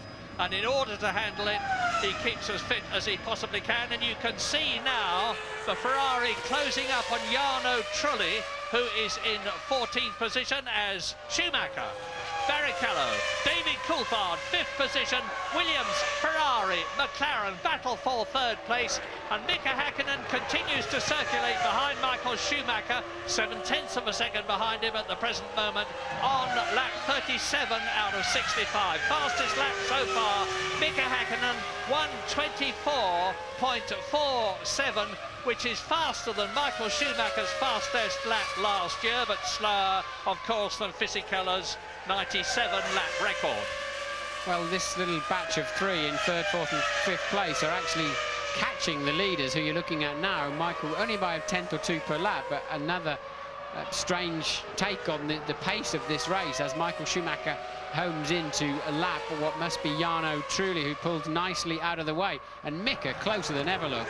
Yeah, you've just got to take your opportunity, because Mika would have seen, just as Michael Schumacher could see, that the Ferrari was closing up on, and he's having another look here, closing up on the Jordan, and he would have said to himself, this could be my opportunity if Michael Schumacher delays a second. I remember that fantastic passing move when Nigel Mansell in the Ferrari took the lead in Hungary from Ayrton Senna's McLaren, and it could have been a similar situation there, but it wasn't. Yes, I think more mischief really from Mika there, just saying, look, I'm here, remember I'm here. And there's really no way through on that corner, I have to say, unless it all ends in tears, because for sure you'll slide into the side. He would have slid right into the side of that Ferrari. Lap 38 and 17 are still running. Retirements in order. Pedro Diniz out first. Alesi and De La Rosa came together and retired. As far as I know, they're perfectly all right. Jacques Villeneuve, you heard from Louise Goodman, has retired probably because of a hydraulics problem, having started 6th. That's Alexander Wurz leading the pits.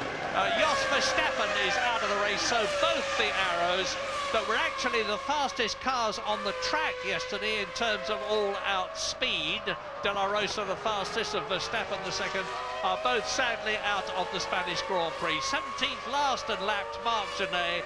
Mazzacane has been lapped, Heidfeld has been lapped, Jarno Trulli has been lapped. Now, Johnny Herbert is the last driver on the track not to have been, and he's in 13th position, just behind his teammate Eddie Irvine, who is 12th. And there is Johnny Herbert as I speak in the Jaguar, and coming up behind him, soon to lap him, Schumacher and Häkkinen. Now watch as Schumacher brakes, he submarines and goes down slightly in the car, and all the drivers do that. It just gives you an idea of the energy that's going on inside. If you watch that as they come into the big braking areas, you'll notice their crash helmet sinks down slightly into the cockpit as their body is literally submarining under 3.5 or 4G deceleration. They're both driving a magnificent race. Mika Häkkinen is applying the pressure remorselessly. Michael Schumacher is resisting it remorselessly. Completes his 39th lap, goes into his 40th lap, as into the pit lane comes Johnny Herbert for his second pit stop.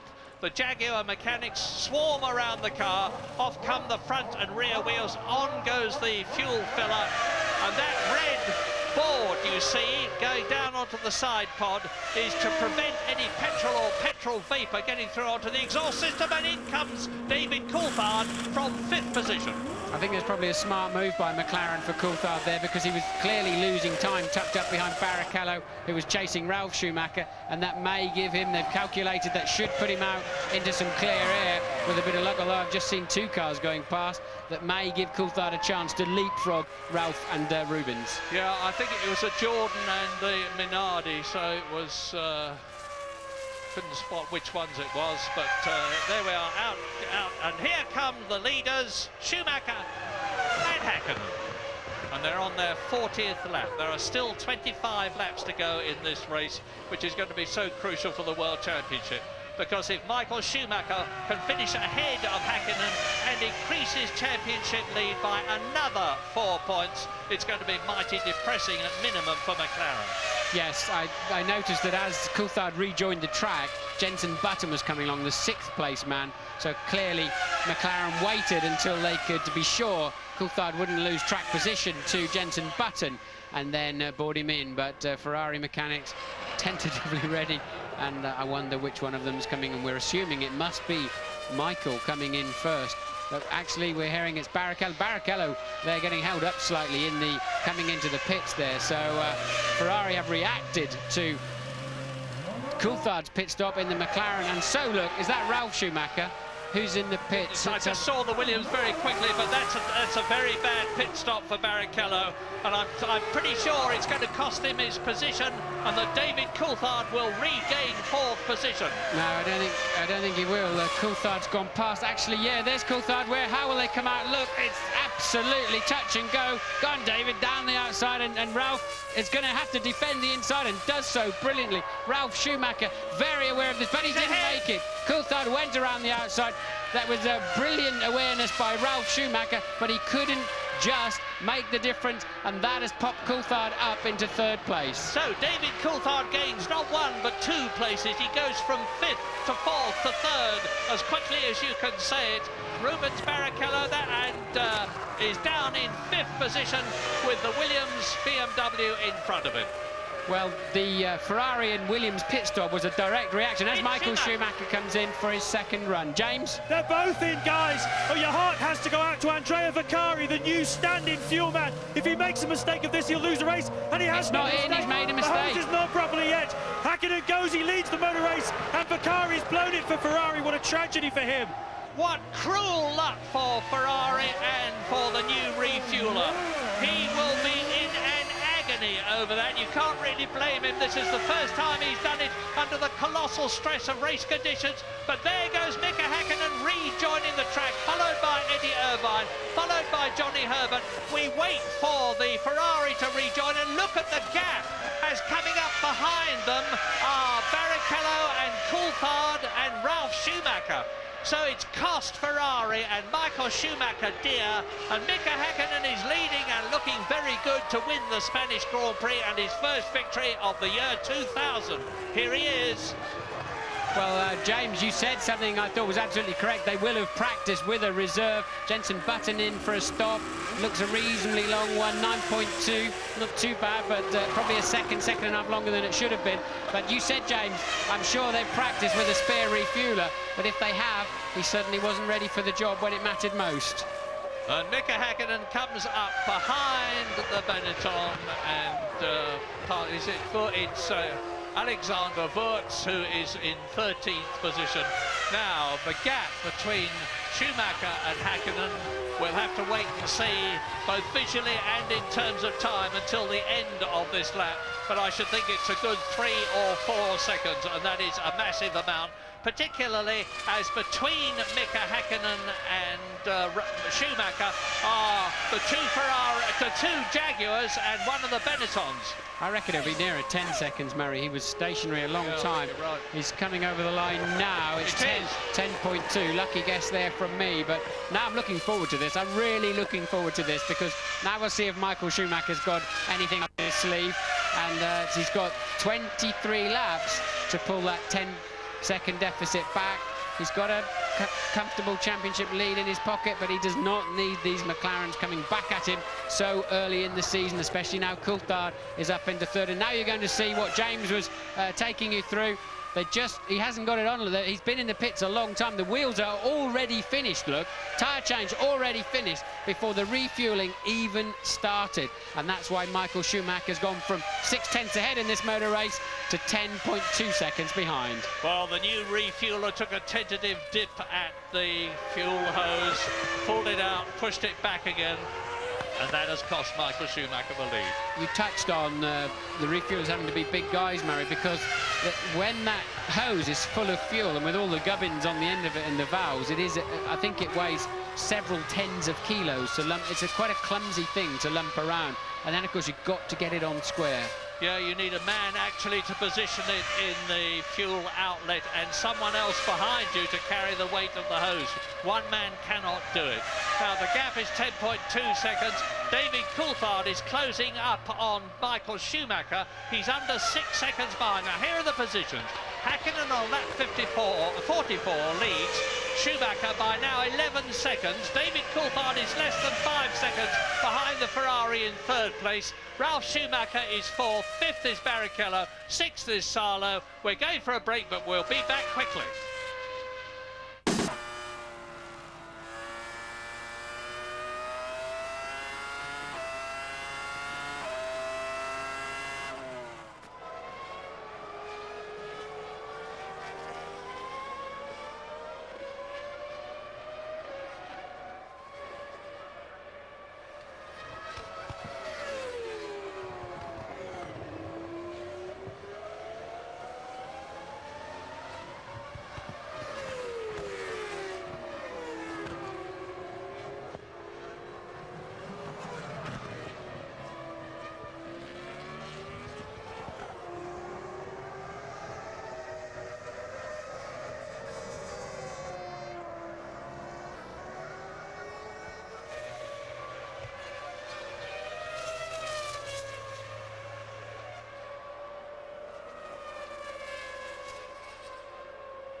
Jarno Trulli exiting the pit lane. He came in 10th position in the Jordan.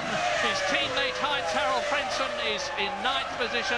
It's not a happy race for Jordan. It's not a very happy race for Ferrari at the present moment, because Michael Schumacher, who had led and who you are looking at now, is now nearly 14 seconds behind Mika Häkkinen and losing ground to David Coulthard, who's within 2 seconds of the Ferrari. Has Michael Schumacher got a problem? And Rubens Barrichello is in 5th position in the second Ferrari. You see Coulthard there homing in. He took 1.8 seconds out of Michael Schumacher on the last lap alone. So I don't know whether Michael was a bit dispirited after all of the dramas of the afternoon. Both pit stops have been a disaster, as you've seen for yourself. And Coulthard now with a second win homing in. Now he's managed to clear the Schumacher-Barrichello fight. He's lapping 1 to 1.5 seconds a lap faster than them. That gives you a very clear indication of just how much time these cars lose when they're following each other in the dirty air of the slipstream. Well, you saw Mika Salo there. He was in 6th position as he came into the pits. And now look at David Coulthard. When the cameraman pulls back a bit, you'll see the McLaren right behind the Ferrari. There it is. This is the battle for 2nd position now. Mika Häkkinen is well and truly on his way. Nearly 14 seconds on lap 47 out of 65 ahead of the Ferrari. Well, one thing Michael Schumacher knows is that Coulthard's not scared to have a go at him. Coulthard passed him in the 98 British Grand Prix, and last year barged past him. And look at the speed that Coulthard's got. He's in the slipstream. Can he duck down the inside? Michael covering his ground. David having to yield. Don't fall off the end of the track, David. But Michael wrestling that Ferrari through turn 2. And well, you won't go around there, David. But Michael now really, and David at least knows when he gets anywhere near the slipstream a little bit earlier on the pit straight, he can take a good run down the inside of Michael Schumacher. A lot of brake dust coming out of the back of Schumacher's car. And, well, he's really carrying that Ferrari at the moment, isn't he? Well, they're coming up behind Jarno Trulli, who's 14th, Johnny Herbert, who is 13th, Eddie Irvine, who is in 12th position in the second Jaguar. There's a lot of traffic ahead of them. This could be David Coulthard's opportunity to nip past Michael Schumacher if Michael gets it wrong in terms of lapping the 3 cars in front of him. But Michael Schumacher will know that just as well as David Coulthard does. And if there was any question of David Coulthard's application, you're seeing the answer to it now. Yeah, but he needs to stay calm. Just stay in position. Don't try and pull any moves in these next 2 or 3 corners. Just get totally ready for the straight. I believe Schumacher's lost a lot of straight line speed. Something's happened in Schumacher's car that's hampering him even between turns 9 and 10. Coulthard was homing in on him down the straight, so if he gets in the slipstream, it's so difficult to stay close behind in that corner. Now, is he close enough? I believe he is, to have a serious go at the end. If there he coming in the slipstream, look, oh, Schumacher's heading towards the corner. David can only just make it when he gets there. Can he get around the outside? Yes, he can.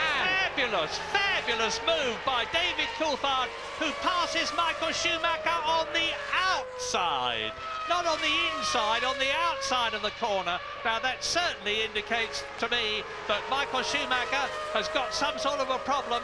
David Coulthard, a magnificent passing manoeuvre. Here it is again. Watch him as Michael Schumacher looks in his mirror to the right, moves across to the right. David Coulthard moves to the left and just drives straight round the Ferrari, as he did to Barrichello in the British Grand Prix at Silverstone. Well, Michael's very aware that you can only move across the track once. He told us in an interview just today, didn't he, earlier on in the show, and that for the 2nd consecutive race, Coulthard sweeps around the outside of a Ferrari, but I believe that particular Ferrari is limping a little. Well, to keep the World Championship alive, this is what was needed in Formula One. McLaren fighting back magnificently, and now they are not only first, but they're second as well on a maximum 16 World Championship points in the Constructors' Contest, with 10 for Mika Häkkinen, 6 for David Coulthard, if they stay where they are now, lap 49 out of 65. Yes, anybody following Ralf Schumacher today will have streaming eyes from all the burning tyre rubber smoke coming back towards them. Ralf, his tyres must look like 50-pence pieces when they take them off at the pit stops, but they're still neck and neck. Ralf Schumacher and Barrichello, they're just 0.6 of a second apart. They've gone over the line, back in 4th and 5th, and Coulthard now 20.6 seconds behind leader Häkkinen, and he's still got 17 laps left to be having a go at that gap too. Coulthard seeming to have a car that's working very well on this third set of tyres. Yes, because don't think that just because Mika Häkkinen has won the World Championship twice in the last 2 years, that this means to say that he has precedence over David Coulthard in the McLaren team. They have equal conditions, and David Coulthard will want to win this Spanish Grand Prix as he won at Silverstone, just as much as Mika Häkkinen does. Perhaps even more after the dreadful happenings that David Coulthard has already had this week. He's totally focused on this race. You can see that if anything, he's mildly, very mildly, stretching his lead as we ride with Michael Schumacher, third place. Have a look at this, Murray. The next man behind Michael is now his brother, just 4.3 seconds back and gaining at 2 seconds per lap. So Michael has, I'm sure, got some kind of problem, and he's now falling back into the hole there. There's Ralph. I can't see Michael down the road, but well, but right behind him, Ralph is the second Ferrari of Rubens Barrichello. So we've got Michael Schumacher Ferrari third, being caught by his brother. Mazzacane, as you see, getting a 10-second penalty, but he's already in 16th position and a lap down. It's not going to affect the race at all. But Rubens Barrichello now is forcing as hard as he can. He can't feel particularly happy about this Spanish Grand Prix so far, because Barrichello started third on the grid. There's Michael Murray just ahead of them, look, yes. Michael Schumacher now, he was 2.7 seconds ahead only as they crossed the start-finish line, and now he can't be much more than, what, just over a second, so clearly limping along. Yeah, he's obviously got a problem. Of course, you can only hypothesise. We don't know whether whether the tyres have gone off, which is pretty unlikely, or whether he's got a gearbox problem or something to do with the engine.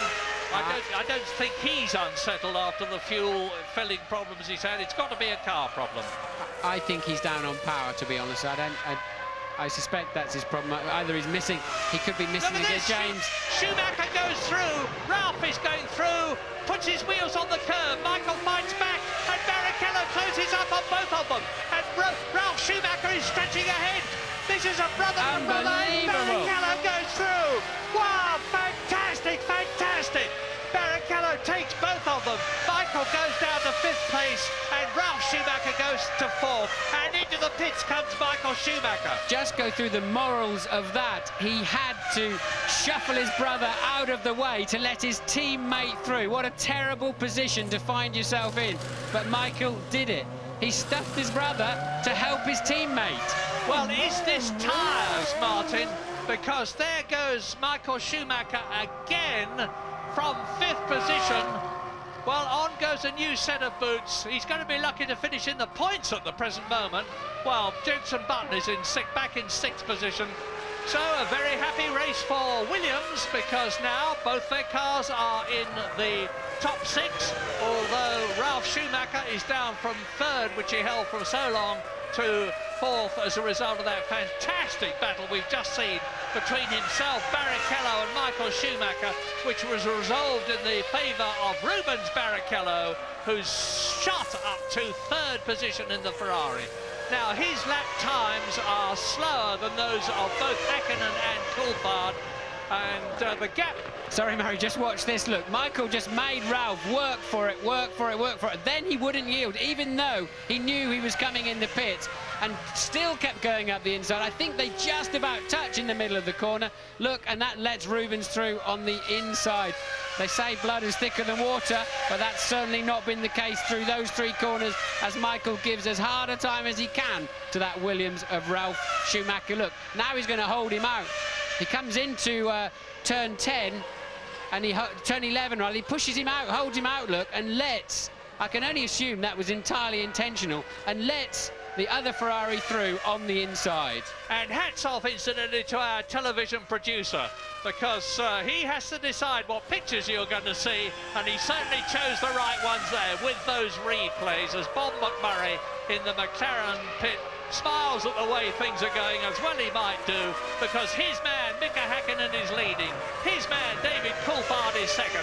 McLaren Mercedes are 1st and 2nd in the Spanish Grand Prix, looking good for 16 points. We're on lap 52, 13 laps to go. Barrichello is slower than both the men ahead of him. It's looking good for McLaren.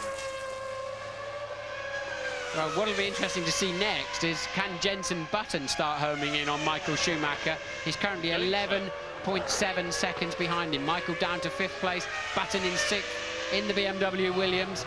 And can he now start attacking the man who's currently leading the World Championship, who's about to get a bit of a dent in his points lead? Yeah. Right, we're going to take a break, but rejoin us for the rest of the Spanish Grand Prix when we're back.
Well, after all the drama in Spain, we'd see a very familiar situation. We're actually looking at David Coulthard, but we were looking at Mika Häkkinen in the lead in the Spanish Grand Prix on lap 55 out of 65.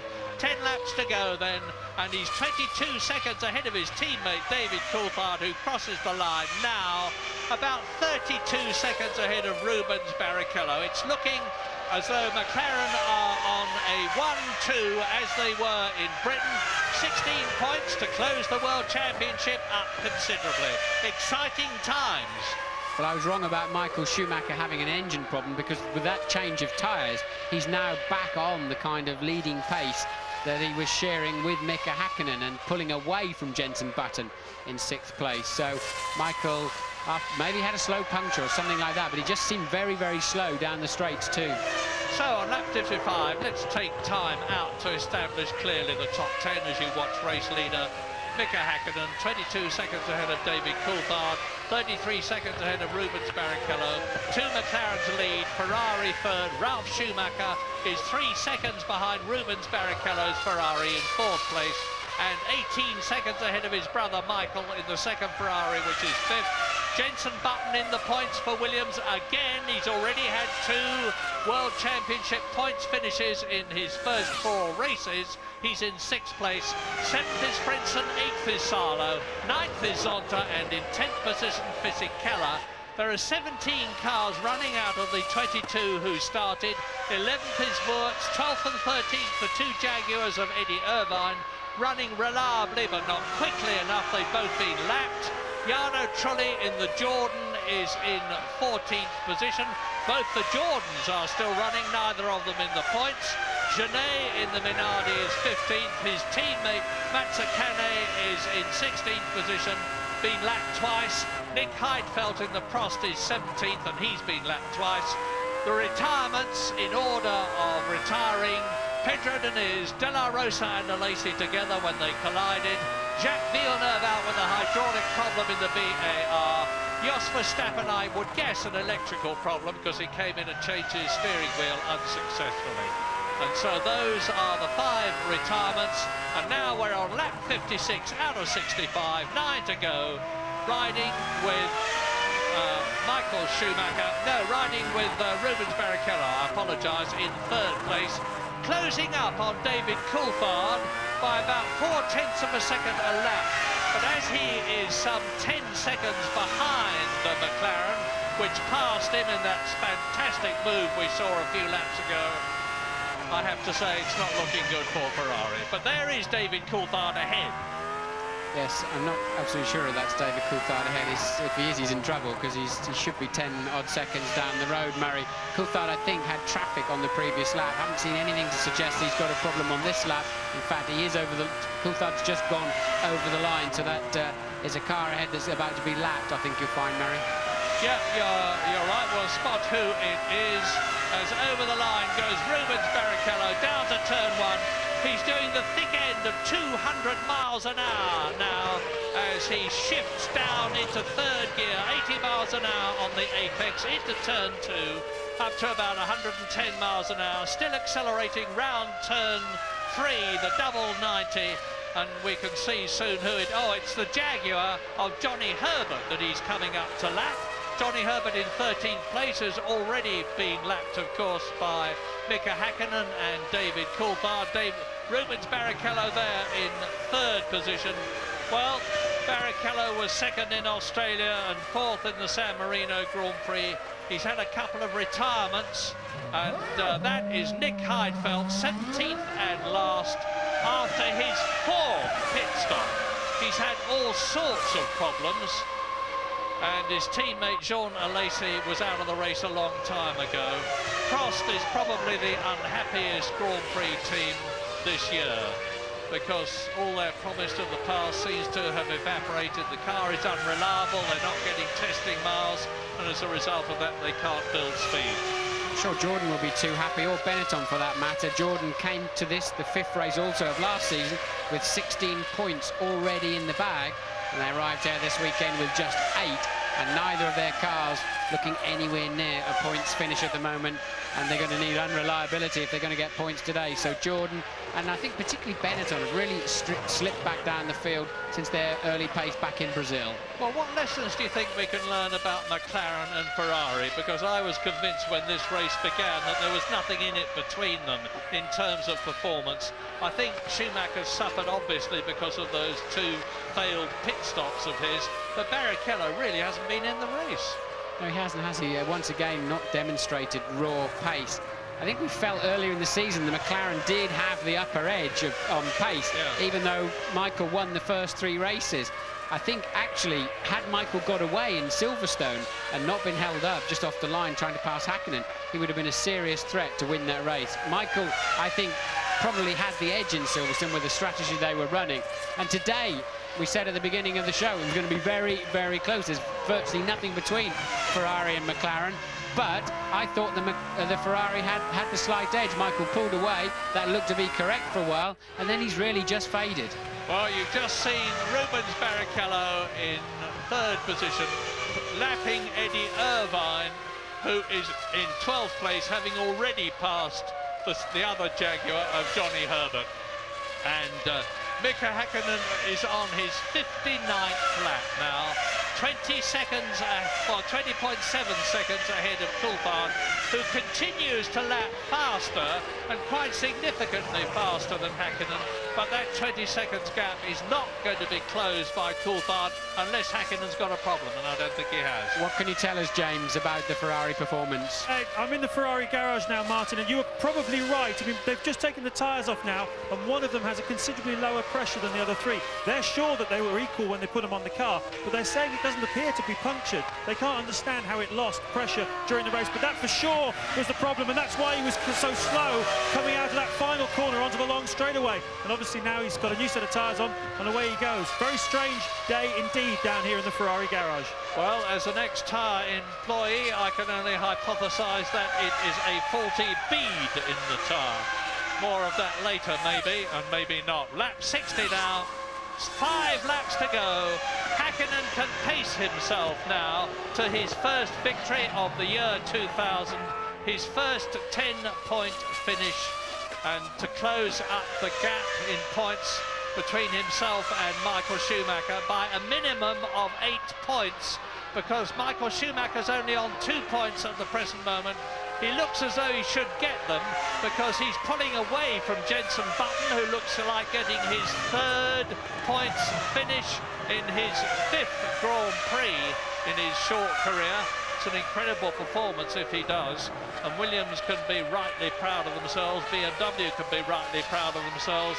But McLaren, I can just visualise Ron Dennis, because after they'd finished 1st and 2nd in Britain, Ron smiled quietly at Louise Goodman when she was interviewing him and said, not bad. Well, he's probably going to be saying the same thing again, but not bad would be a masterpiece of understatement. It would be a quite magnificent victory for McLaren, for Adrian Newey, who designed the car, for Mario Ilion, who designed the Mercedes-Benz V10 engine, and for everybody who'd been associated with it. Not least, of course, Bridgestone for supplying the tyres. And Mika Häkkinen crosses the line now. He's on his 61st lap now, 5 laps to go. Well, it's surely a great and very consistent drive by young Jenson Button back there in 6th, but I think you'll find him be slightly disappointed. He's actually 35 seconds behind his teammate, and that's really how he's got to judge his afternoon. So another point in the bag, but some valuable experience, but I think he'd be just a touch disappointed. So behind those top 6, the top Jordan is 13 seconds, driven by Heinz-Harald Frentzen behind Jenson Button, and not looking good for a point. Everybody else has been lapped at least once, and Mazzacane has been lapped twice in the Minardi. Heidfeld has been lapped 3 times in the Prost. He's the last runner. Everybody else has been lapped once. Into the pits comes Johnny Herbert from that lowly 14th position, 2 places behind Eddie Irvine. Well, hopefully Jaguar have now got reliability. What they have to build, and they know it as well as I do, is speed. They have a completely revised management structure that's been announced here in Spain, with Neil Ressler having been taken over, has taken over at the top. And there's a very strong board, including Wolfgang Reitzler, Jonathan Browning and Richard Parry Williams. Now there's going to be a lot of strength at Jaguar. They've got their own wind tunnel now being built, but it's a long, long haul. And when you remember that the team that they've in effect taken over, which was Stewart, actually won a race last year, indicates that Jaguar have still got a great, great deal to do as we watch Mika Häkkinen, lap 62, and David Coulthard is continuing to catch him. But then Mika Häkkinen did exactly the same thing to Coulthard at Silverstone to finish 2nd, about 1.5 seconds behind David Coulthard. I think Häkkinen is pacing himself to victory. Absolutely, without doubt. There's no way David on matching pace for pace could pull that kind of gap back, and they'll both be nursing their cars and changing 300-400 revs earlier, not braking too late, just keeping it all smooth. And Mika now lapping some 2.8 seconds slower than his fastest lap of the race, set earlier on at a 1:24.4. Just to recap on the race, Michael Schumacher got away beautifully from pole position. Häkkinen starting well, Ralf Schumacher having a blinding start. Barrichello falling back to 5th. Then, as they went through, the key moment of the race was Michael Schumacher's pit stop, where the refueling rig did not come out, although they lifted the lollipop and sent him on his way, causing some damage, causing a lot of uncertainty. That then wrecked his 2nd pit stop and put Mika Häkkinen with this clear lead. Michael Schumacher appears then, had a slow puncture. Coulthard had a good run at him. McLaren doing a good job to get Coulthard back out ahead of Ralf Schumacher and Rubens Barrichello to give him track position. They then were able to maximise on that by passing Michael when he had that slow puncture. So 1 and 2 is how they've ended up, with now just 3 laps left to run. And let us remember too the terrible pressure that David Coulthard has been under all this week, and in the build-up to the Spanish Grand Prix. He's had to keep himself focused, concentrate on the racing, forget the dreadful happening at Lyon Airport. put that behind him and ignore the press pushing and shoving to get at him and demand stories from him at a time when he was under enormous mental pressure. My heart goes out to him, and particularly, of course, to the families of the two pilots who perished in that tragic crash. So we're on lap 63 now. There is Ron Dennis with Pat Fry on the right, sitting calmly and confidently, just waiting for those last couple of laps to unfold. We're on lap 63 now. Mika Häkkinen is about to start the 64th and penultimate lap of the Spanish Grand Prix of 2000. Jenson Button has stopped. Button has stopped. We think it's an engine problem. Haven't seen it on the screen. I'm hearing from James down in the pits. He's seen or heard something. I'm expecting you'll see it anytime soon. What a shame. Button dropping out of that point scoring. There it goes, coming out of turn 9. And, engine. That's for sure. And that means to say that Jordan look as though they are going to get a World Championship point after all. Heinz-Harald Frentzen moves up into 6th position for 1 World Championship point. And Mika Häkkinen driving onwards now. 7th is Salo, 8th is Zonta, 9th is Fisichella. Completing the top 10 is Alexander Wurz. Both the Benettons in the top 10. And Mika Häkkinen just about 3 miles, perhaps 3.5 miles away from his first victory of 2000.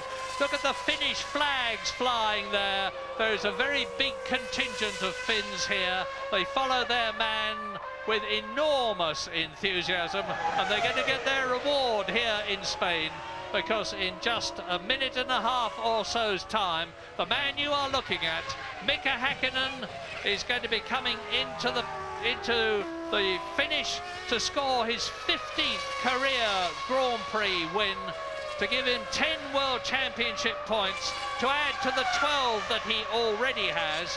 Now, Michael Schumacher should finish this race on 36 points.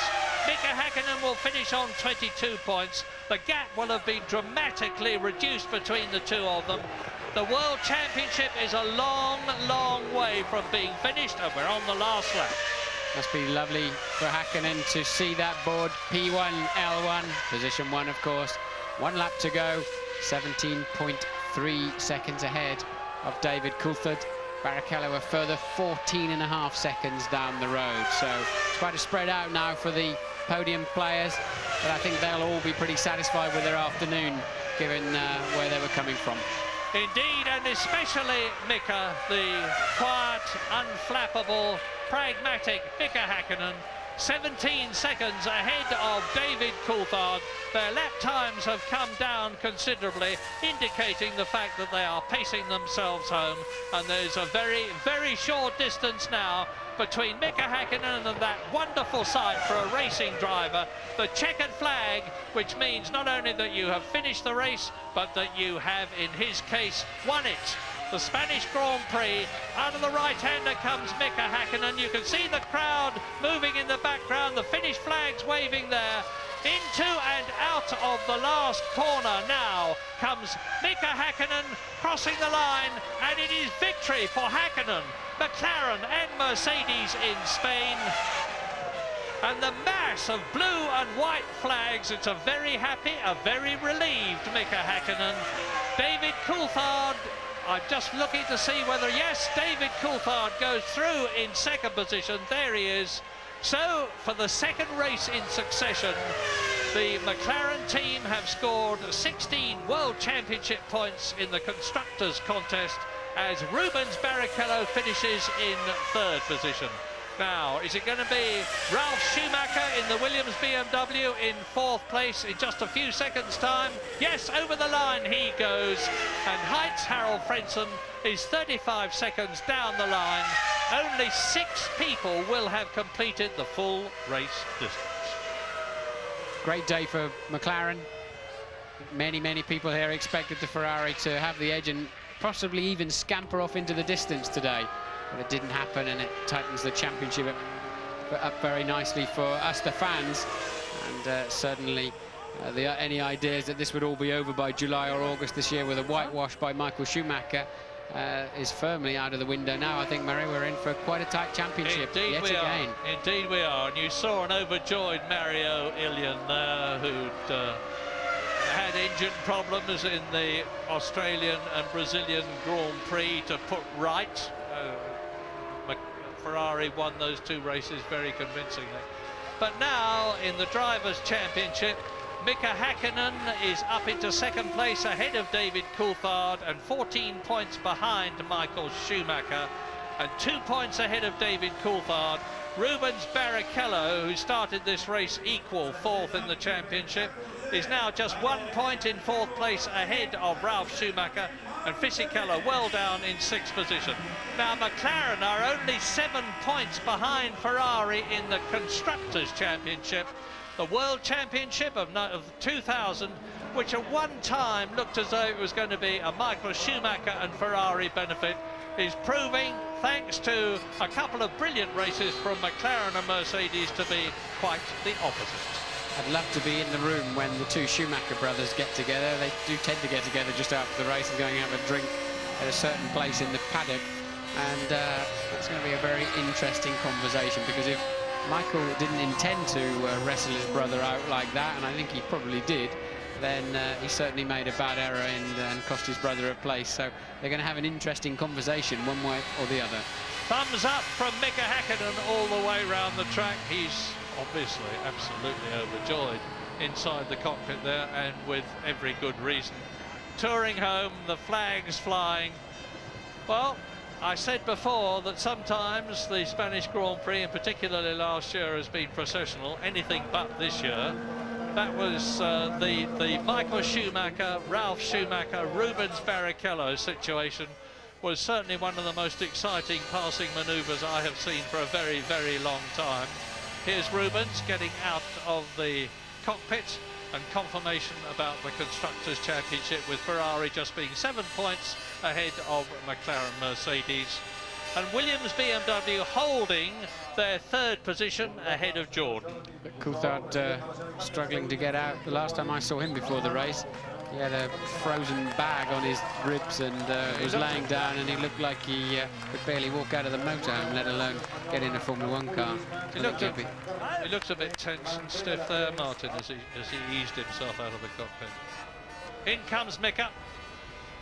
Now, when he gets up onto that podium, are we going to see him replicate the Michael Schumacher jump? I don't think so. Both David Coulthard and Mika Häkkinen are pretty conservative chaps on the podium, and they're both up there again for the 2nd race in succession. Only one Ferrari driver, but once again Williams BMW have got one of their cars. It looked as though it was going to be both of them in the points.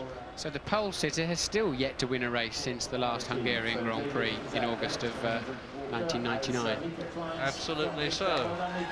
Congratulations to myself. I'm delighted, says Mika Häkkinen, as Ron Dennis and Jürgen Huppert from Mercedes-Benz congratulate him. I don't know what Ron's saying to him. Ron will be filling Mika in on certain events that Mika may not be aware of earlier on in the race, and Ron likes to keep the corporate stuff under control, and I think that's the right thing to do. Mika's going to go up onto the podium. The next thing is he's in the press conference and then the unilateral TV, so any little bit of information he can gather between getting out of his crash helmet and facing the world's press is very, very useful. That's Norbert Haug, who is the Mercedes-Benz competition boss, who is quite rightly congratulating him. Now they go into the scrutineering area to be weighed, something that we've seen many times in the past. It is a formality. There won't be any problem with Mika Häkkinen's weight, and there won't be any problem about his combined weight with the car being under the permitted lowest level. There's always so many Finnish flags in the crowd. I don't know whether anybody lives in Finland anymore. They seem to be scattered around all the places we go to for Grand Prix. I think a lot of the fans actually buy flags irrespective of their nationality, of the nationality of their hero. I remember at Imola, I went up to 3 Union Jack wrapped chaps after Nigel Mansell had won a race and said, that wasn't bad, was it? And they said, okay. They were all Italians. Very good. Barrichello you saw making his way in. That's his second podium for Ferrari in 5 races, so not too bad a start from him. But as we said earlier in the race, you've really got to wonder where Rubens' ultimate pace is going to come from. He's not going to match Michael Schumacher. He's got to step up a gear somehow. Yeah, there were a lot of people. I mean, he was making a lot, understandably, out of the fact that there weren't any orders written into his contract, as there were with Eddie Irvine last year, and that if he could get ahead and stay ahead of Michael Schumacher, he would be allowed to. Well, that really hasn't applied this year. Now, here we are. It's podium time. Eddie Irvine did his fastest lap of the race as he went over the start-finish line to complete the race, which always upsets the bosses because they think you weren't trying hard enough earlier on. So it's very unusual to see that. We've got a green sector up here on our computers showing us that Irvine, who was down in 11th place, Herbert in 13th place, Button out of the race, of course, with the engine problem, but Eddie Irvine doing his best lap right at the end. So while we wait for them to come onto the podium, and I'll interrupt myself when they do, a victory for Hakkinen, 2nd Coulthard, 3rd Barrichello, 4th Ralf Schumacher, 5th Michael Schumacher, 6th Heinz-Harald Frentzen, 7th Mika Salo, 8th Ricardo Zonta, 9th Fisichella, 10th Wurz, 11th Eddie Irvine, 12th Trulli, 13th Herbert, 14th Genet, 15th Mazzacane, 16th Heidfeld. That's Adrian Newey in the cap, the man who designed the victorious McLaren Mercedes. And obviously very happy indeed with Didier Cotton in the background, who is Mika Häkkinen's manager. On to the podium, Rubens Barrichello. Top step, Mika Häkkinen. 2nd step, David Coulthard. 3rd step, Rubens Barrichello. The winning trio in Spain.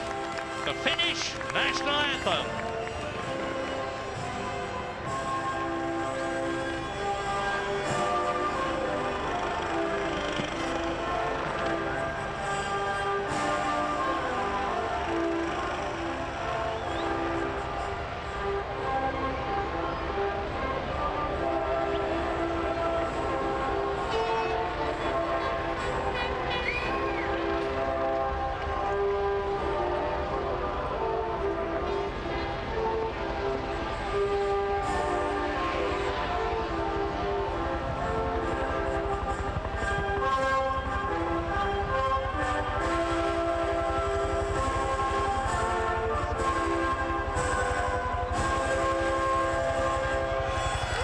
David. Well done, Mika. Well done, Rubens. And there is Heidi, who is David's fiancée. Very happy woman.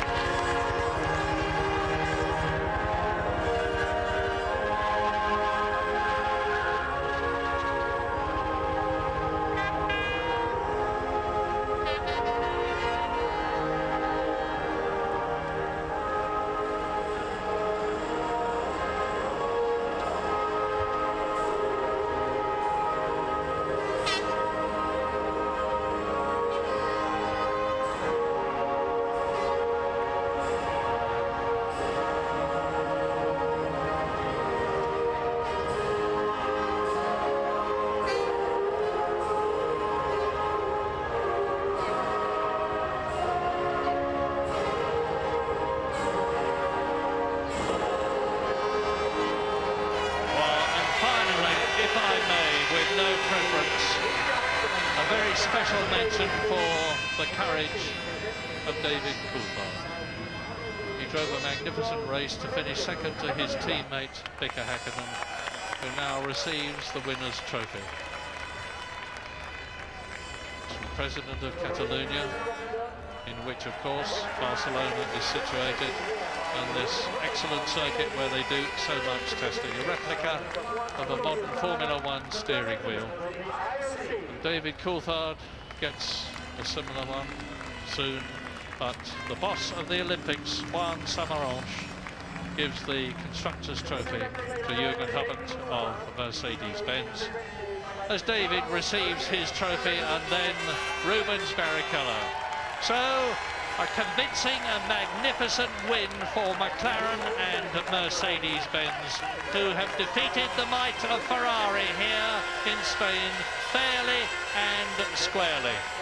Michael Schumacher retains the lead in the World Championship, but by a dramatically reduced margin as the champagne flows between Mika Häkkinen and Rubens Barrichello.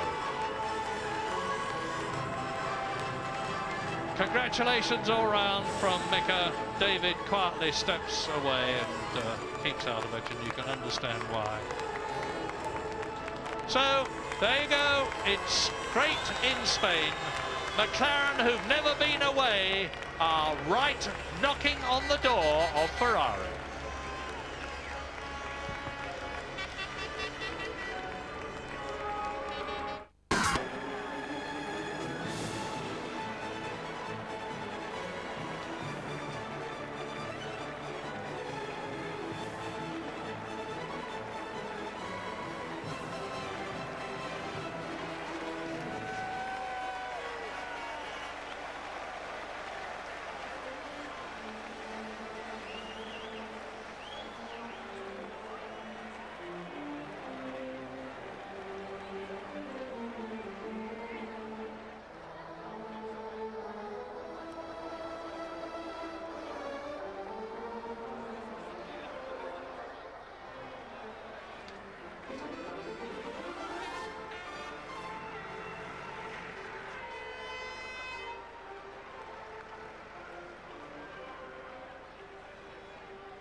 Welcome to the top three finishers for the 2000 Spanish Grand Prix. Mika Häkkinen, David Coulthard and Rubens Barrichello.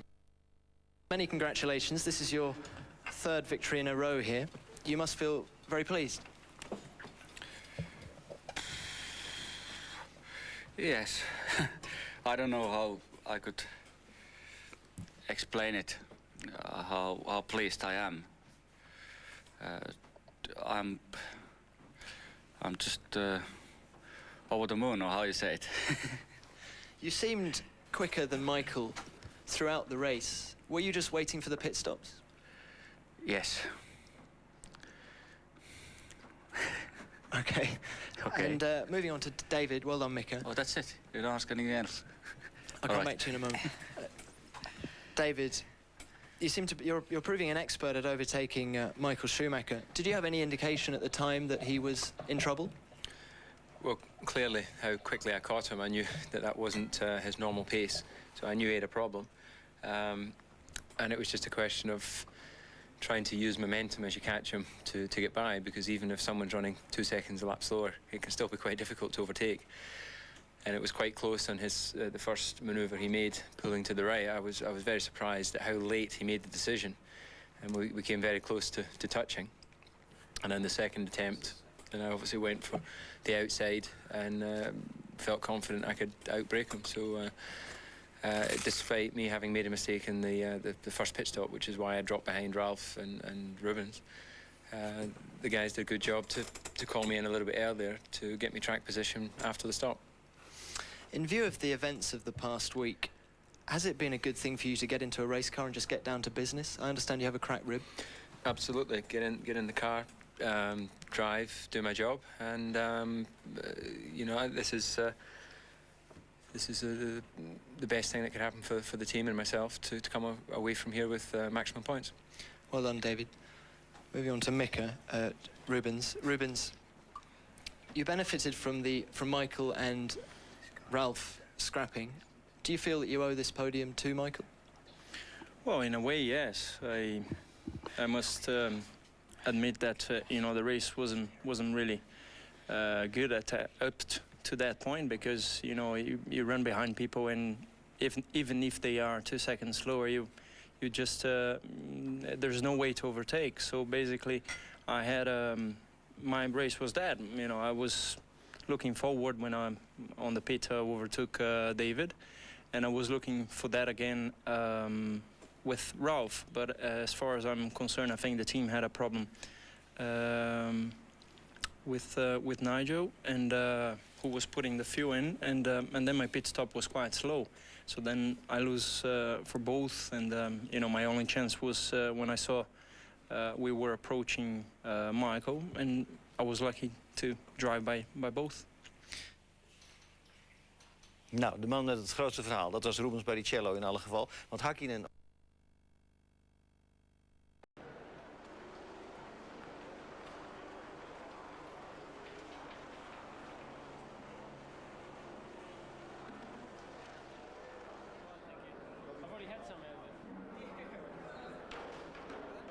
That's what I call a nice trophy.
Norbert Haug, your boys did a very good job today. You must feel very elated. Well, absolutely. I think that was perfect. Mika deserved that win for a long time. And David, after his accident at the beginning of the week, I think it was just a remarkable achievement, the way he attacked, and that was great.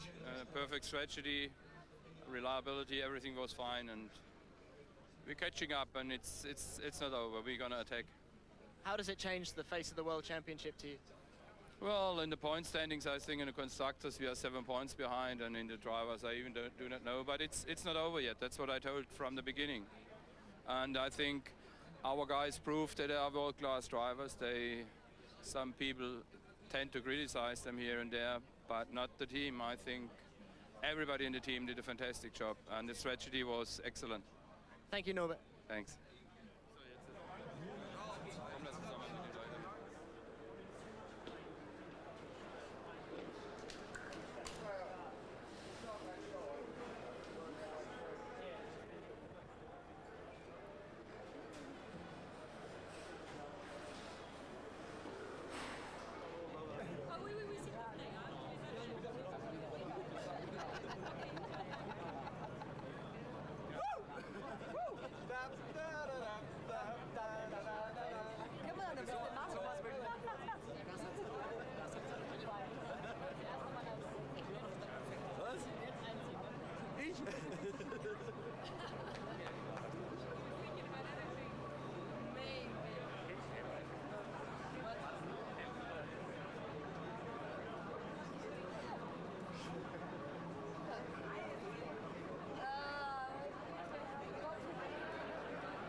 For me? For everybody?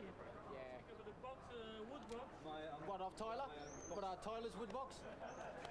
Yeah, Dad. Of Tyler, not mine. Tyler's same. You ask one to say, I buy for you. Yeah. Double price. Another box.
Points behind Michael in the World Championship. As we go to the Nürburgring, do you consider the World Championships to still be wide open? Before I answer that question, I want to say one thing. I would say I think the boys did a fantastic job today. You know, for the pit stop, what we did today, it was just amazing. I mean, like you saw when we were coming together with the Michael to the pit stop, and they just did a brilliant job. You know, changed the tires just like they should, and they did fabulous way. I'm just very pleased, and I want to just say thank you for them. Great teamwork. And answer your question,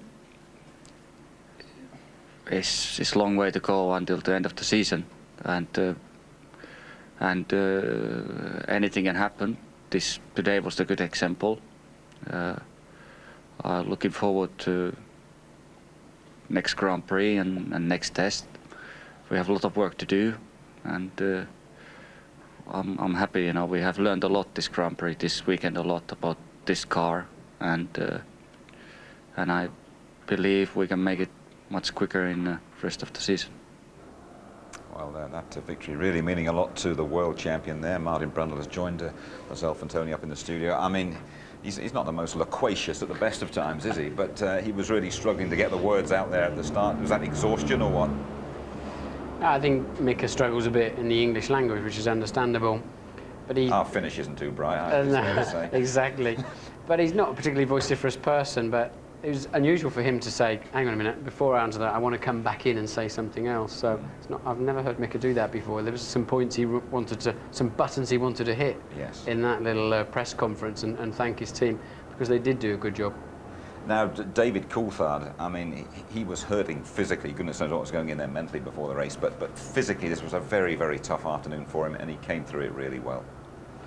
He did. I think he made the mistake in the pit stop. Obviously, we spotted he had a slow stop, but we didn't see why exactly. David obviously was slow away or didn't hook first gear up or something. I noticed his pit lane limiter came on very late, so maybe he'd switched it off by mistake or something like that. But the team got him track position ahead of Barrichello and Ralph, and it just gave him a second win. You could see that, and he was homing in on Michael, which was slightly injured Prix at the time. We now think it's because of the slow puncture, although they're saying it's low pressure rather than punctured, which is interesting in itself. We need Inspector Clouseau around there, I think, to work that one out. But I think that his adrenaline would have pumped him up again. It's amazing what you can do with a bit of adrenaline, but when you pass the line and it all starts fading away, then the pain comes in. And you get tired. Tony, let's have a look at the start here. I mean, for a long time, this race looked as though it was all going to go according to plan, and we're in for a repeat of last year's bore. Yeah, but just look at the way Michael Schumacher moved right across there for protection, and then Ralf Schumacher, the star of the start and one of the stars of the race, they're moving right inside, and we're going to see more of the brotherly love or not a little bit later on, but incredibly aggressive start from Ralf, absolutely superb, and the power of the BMW. Of course, at this stage, we're seeing Ralf with the BMW ahead of the Mercedes as well for the first time, which must have been dramatic. Button making a great move as well, because he got up to 9th place. Amazingly clean start, because you got this super long straight where they can really gun it all the way down there to the Elf Bend and into the S's. But look at them forcing out onto the line. And there is Ralf flying past. He's gone past Barrichello. He's gone past David Coulthard as well. And back he has a go. And this was the frightening bit. Could this have been 97 all over again at the Nürburgring when he took his brother out, when Michael was on his championship charge? That blunted his charge at the time. Sure. Before we look at the pit stop, the Michael Schumacher pit stop, I mean, you have been in charge of those pit crews, and you know exactly the adrenaline that flies around down there building up to a pit stop. Yeah, but it's worse now because the races are won and lost in the pits. You know, the Grand Prix may as well happen in the pit lane. And these guys are now seriously training. We had a feature before the start of the race with Bernie Shrewsbury and this Human Performance Centre. Guys have really got to get fit, and that's why Stepney's had to get fit. And, you know, this is a real problem. And Martin identified, you look at the Lollipop Man, look, now the hose isn't off, but he lifts up and then tries to put it back down. And poor Nigel Stepney, who's a great mate of mine, I worked with him at Lotus Benetton, all sorts of places. Ironically, there he is. He's the Englishman that's knocked that crew into shape. He's the guy being responsible for all their training. And it's one of his own men that lets him down, the Lollipop Man down there. Now, I can't quite see whether the wheel the rear wheel goes over his head. It just looks like it knocks his kneecap, which of course is even worse for him as well. It could be ligaments or something like that. There he is, poor Nigel. But as soon as that lollipop goes up, as a driver, you've got to go. You're gone, aren't you? It's a hair trigger, and you depend totally on that man. You can't. There's so much action going on around the car, and the car's such a stiff thing that, you know, as the wheel guns are on each tyre and the refueling on and off, the car's moving anyway, so you can't identify which movement is which. So you depend totally on that man. You can't see anything in your mirrors. It's filled up with your mechanic's overalls working on your car. I had exactly the same thing happen to me in a sports car race once. Really? It's the reflex action. They went to pull the refuel off and it didn't come off first time. The lollipop man's hair trigger reflex is up, and we all know about Schumacher's reflexes. I can now see why Michael didn't hesitate, because actually it brushed the Nigel Stepney to one side. It didn't run over him as such. The lollipop man panicked, of course, and just about slapped him on top of the head. Okay, well, we can actually hear from Nigel Stepney. We saw him being carried away there, and, well, obviously smiling, recovering, and talking to Louise Goodman. Nigel, how are you feeling? Better now than before. Is there any damage? It's just stretched a ligament or broken a ligament. It's just swollen a little bit. It must have been a very, very nasty moment, frightening moment. Well, I think what I remember of it, yeah. And your thoughts for the man who's had to take over from you? Very many. Were you watching whilst you're in the medical centre? Yeah, I saw what happened. Well, we're glad you're all right anyway, Nigel. Thank you. It's great to see Nigel Stepney smiling there. We will see, of course, what happened when he wasn't around when you rejoin us. We also have the result of our competition, and we will be talking to Michael Schumacher. See you shortly. You're back with us in Barcelona. Let's take a look at this absolutely crucial second stop then for Michael Schumacher. Nigel Stepney carried out of the pits, and Andrea Viccari, the guy given the responsibility. Tony, you first. Well, we're not sure what the problem was, whether the flap didn't open or whatever. We're getting some information from James that maybe was the case, but whatever it was, they couldn't get that hose on properly. And both of them had come in at the same time, so it was the battle of the pit lane, the battle of the Grand Prix. And over 10 seconds, we found out that Michael Schumacher lost in there. The trouble is, mechanical or otherwise, Ferrari will be panned in Italy for that. The crew will be panned for it, and as Nigel Stepney says, what happens in the village of Maranello after the race, he said, if we've done badly, none of us go out, because you get in such trouble in the village. If you do well, you go out, everyone buys you drinks. You know when they only had 3 wheels on the wagon last year? Correct. They put a wheel in the middle of the town square and said, we found the wheel for you. They would like to put somebody in the stocks as well, and Senor Viccari might be the fella, but perhaps he's got a good case on his own behalf.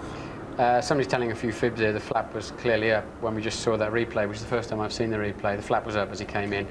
But, you know, the man's thrust in to refuel Michael Schumacher's Ferrari while he's leading a Grand Prix, leading the World Championship. He had one shot at getting a very heavy refueling rig on square, and we should all go and try it sometime. I'd like to give. I have tried it once. Perhaps we'll do that next time round. It is not easy. Yeah. Now then, Michael Schumacher again. He was having a bit of a problem with one of his tyres, but David Coulthard, I mean, he wasn't to know that, but he was really swarming all over him, and he finally got his man, Martin.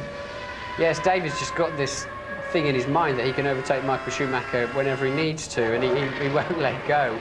And this is the first one that David said, I'm a bit surprised how late he decided to move over. To be honest, I think Michael was completely fair there in what he did.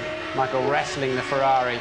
And what's now clear is he had a low left rear tyre pressure, which was giving Coulthard a run on him at a crucial point onto that pit straight.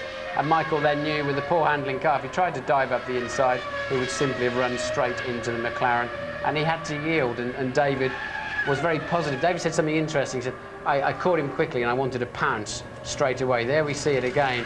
David then on the correct part of the racetrack, so he knows he can turn in, he knows exactly how much grip he's going to have, and there'll be a satisfied grin on his face behind that. That's 2 races running. He's done that to a Ferrari. Is he a more confident type of guy these days? He seems to be, doesn't he? He's prepared to have a go. And what's frustrating for me is seeing all of those people when they're following another Formula One car, and you think, well, have a go, for goodness sake, have a go, give Murray something to talk about, you know? And they seem to be just holding station. And then they get ahead and they just disappear into the distance. Yeah. This is the place, of course, where you're not supposed to overtake, isn't it? So he's laid that one, hasn't he? What about these old Schumachers up here then? I mean, the brotherly love bit went out of the window, but a tough choice. I mean, you either look after your brother or you look after your team. Yeah, but you see, Michael Schumacher, again, he's been panned in the Italian press and in the UK press for going soft on his brother after the British Grand Prix and not having a go at him when he went inside him at Bridge. Now, this was not only tactical, but he got involved on the outside. Almost his left front there on the side pod of his brother Ralf Schumacher. No love lost whatsoever. And Barrichello diving through and taking the third place. But Ralf is extremely... Look at this here. Sliding away all over the place. Just sensational stuff between the two brothers. But the fact is that Michael does look out for his younger brother. And he does tend to give a little bit away. He's looked after him all his life. He says he always gets his own way. And here he's almost getting his own way then again. But Rubens Barrichello earns the place from this particular... Look at that. Martin, you're smiling looking at all that. I get the impression you'd have loved to have been among that little lot. I would have loved to have been in there, to be honest, but that is the soap opera part of Formula One that just makes me smile. I really did enjoy all of that. And Michael's... I hope he did it on purpose, to be honest, because it was a very skillful piece of driving to... move other people's Formula One cars around whilst controlling your own and allowing your teammate to take position. Give us an insight into that chat you were speculating about between the two brothers that's going on now then. I don't know. I mean, they're both quite strong-minded people. I don't know what mum and dad say sitting on the settee at home. Sort of, you know, I don't know which side they'll take on it, whether they'll take Big Brother's side or what. But it's a simple fact. Ferrari pay Michael Schumacher tens of millions, or have him paid by various sponsors, tens of millions of dollars to drive their car and drive for their team. And I think there's a big thing today, and it shows the Stepney thing and the pit stop thing. You know, a racing driver, a Grand Prix driver, can't always win Grand Prix by himself. You need all of the team players around you. OK, thanks, Martin. Let's hear what Michael Schumacher himself has got to say about it all. Here he is then in conversation with James Allen. Michael, great news obviously is that Nigel's OK, but a terrible day for you really. You must be quite upset. No, upset is the wrong word, but a little bit disappointed. It was what's the problem exactly in the middle of the race? I heard that you had some problem with one of the tyres. Is that right? I had a puncture. Yeah. You always seem fairly philosophical about it. How you mean philosophical? Well, you've lost points today, but it's. You've got I mean, that was expected. One day it would come for us, would come to us, and today it was the day, unfortunately, but still 2 points and a long season to go. Still a couple of points for him. Jenson Button looked as though he might score here again, but the BMW went right at the end. Yeah, it did, and I mean, BMW still have some problems, especially with the oil, and they have to change the oil quite regularly in the engines, but there's no question about the power of them, despite that they're heavy, despite that the cars were quite difficult earlier on in the season to drive.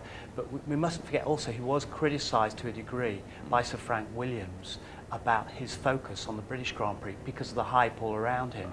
And as Martin alluded to in his commentary, there's been a lot of press speculation about all sorts of things. Him moving to Monte Carlo, and he doesn't care about UK and Union Jacks and things all going on. Put that all behind him, and he was heading for a championship point. As I think you mentioned in your commentary, one or two of the tabloids have been giving young Jenson a bit of a slapping over the last couple of days. And has he got to get used to it, or what's the form now from now on in, do you think?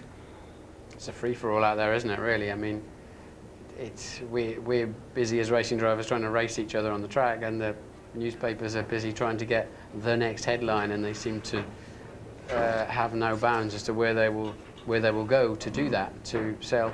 And even the motor racing specialist press are becoming almost tabloid in the way they go about it. I mean, lots of people watch it. It's big business, Martin. I can tell you that. That's fair enough. I mean, it's fair game, and you have to watch out for it. They've got a job to do. We've got a job to do, but it sort of creates a bit of a war in the end. Yeah, I know what you mean. Let's just to remind you how things look now. Then in the Drivers' Championship, he's still well clear, isn't he, Schumacher? 14 points, but the McLaren's catching up. David Coulthard back in third. Then Barrichello, Ralf Schumacher, and Giancarlo Fisichella. OK, now the result of our competition. Thanks very much, by the way. Scores have you entered. It's a great prize, a magnificent sporting doubleheader in a fortnight's time. First, the winner goes to the FA Cup final, Chelsea against Aston Villa. And then next day, you're whisked to the European Grand Prix at the Nürburgring. Johnny Herbert had that emotional win for Stewart there last time round. Second prize assigned Mika Hakkinen helmet and the gloves he wore in his drive at Silverstone, and third prize the corks that David Coulthard popped to the British Grand Prix, and a magnum of champagne as well. Remember, the question we asked you was pretty simple. Bridge Corner is a feature at Silverstone, but which English football club plays at the Bridge? Is it A, Northampton, B, Chelsea, or C, the Villa? Chelsea, the answer, of course, and our big winner is Helen Dixon from Banbury in Oxfordshire. Graham Will gets the Hakkinen helmet and gloves, and the champagne and the corks go to Paul McGee from Blackhall Colliery. Well done to you all, and thanks for your entries. Highlights coming up later tonight, 11:30, more comment, reaction and analysis, and that programme repeated as always on ITV2, 7 o'clock tomorrow night. And so we return on Cup final day for the European Grand Prix just before midday for our live qualifying. The race itself building up from 12:15, highlights at 11:50. And there we are then, McLaren delivering at their favourite circuit. It's another 1-2 for Michael Schumacher and Ferrari, though. This one has been the pits. Bye-bye.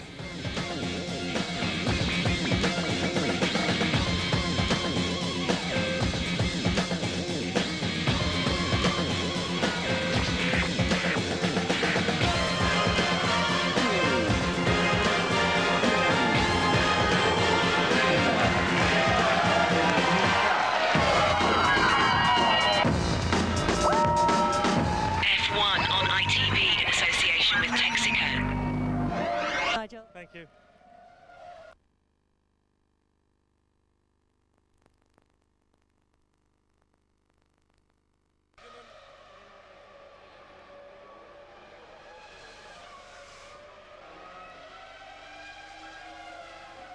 No, what happens has happened. There's nothing we can do about it. We just have to learn from it for the future. Thank you.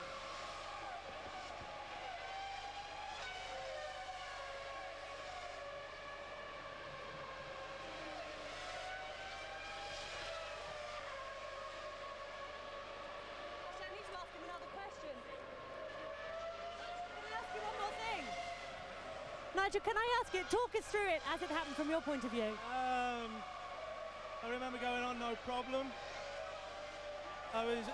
The refueling had finished, and I was coming off, and as I came off, just to disconnect, the car started to go, and that's all I remember. You're the chief mechanic. Tell us who's responsible for letting the car go. We have another very good guy who controls the car. It's just one of those things. There's nothing you can do about it.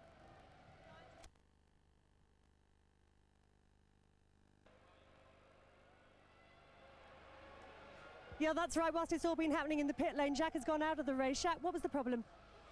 I don't know. The throttle stopped working, and right away the car caught fire at the same time. So maybe a hydraulic leak. I don't know. Thanks.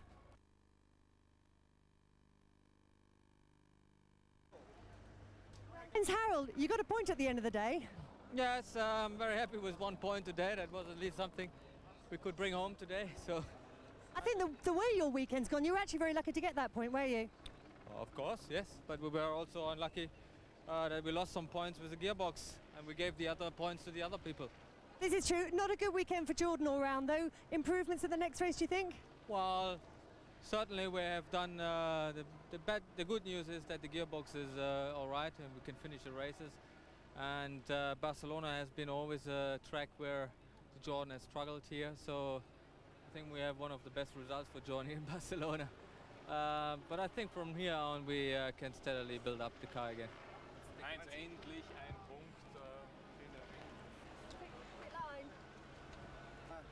Eddie, not a brilliant day for Jaguar. The word lackluster comes to mind.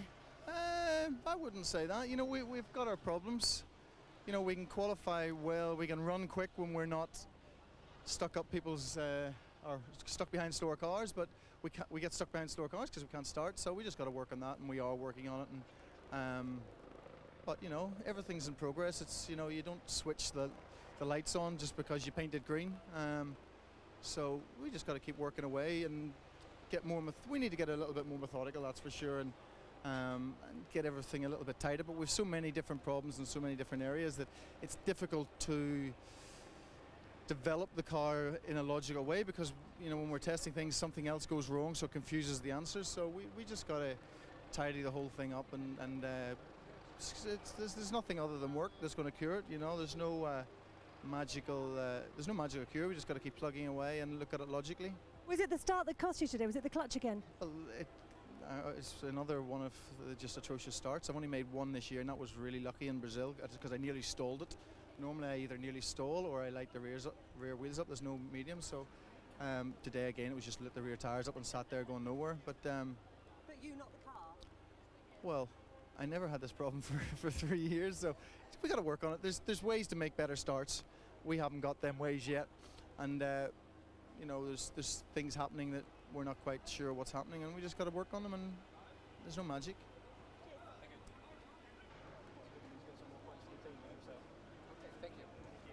Jensen, that was a bit cruel, wasn't it? So near and yet so far. Yeah, well, I don't want to finish all of them, do I? I'll have too many points. You should try there. it. It's quite fun, actually. No, well, it happens, doesn't it? I still enjoyed the race, probably more than any race this year, actually. But starting 10th, which would have been 11th yesterday, was good, and also I had a good start, which I was happy with. Could have been better, but I was a bit cautious. And being in 6th position, I was very, very happy with leapfrogging the Jordans on the second stint. So. Just looking forward to the next one. Some good tactical calls from the team. Yeah, the team did a good job with myself and Ralph, and I think I'm getting better in the pit stops now. At Silverstone I wasn't too good, but it's getting better, and I'm sure it will for the next race. Practice makes perfect. We're going to see you on the podium soon. Be nice, wouldn't it? But we'll see. Well done today. Thank you. You said you enjoyed it more than any other, any particular reason?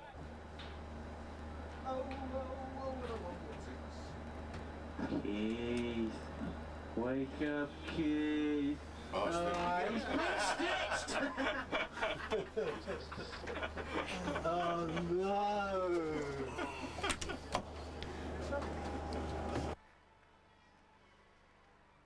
Ron, a very dramatic day and a dramatic victory for McLaren. Indeed. It's a great victory. I think both drivers did a fantastic job, but I'm particularly pleased with the team and the strategy and the way we varied it and the outcome. It was a satisfying day for us. It was a very bold move on your part, obviously, to bring Mika's stop at the same time as Michael's second stop, because you knew you were going to put so much pressure on poor old Andrea Vaccari, the stand-in fuel man, and it worked, didn't it? Really, we were optimistic that we could get in and out faster than Michael, because we're taking a bit more fuel, and we knew the stop was going to be shorter anyway.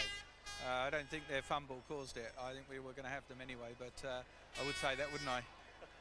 Murray said McLaren, who were never far away, are now right back in it again, and I guess that's pretty true, isn't it? Well, as I've said over the last few weeks, you know, the way to eat an elephant is one mouthful at a time, and that's the way we had to take the points gap.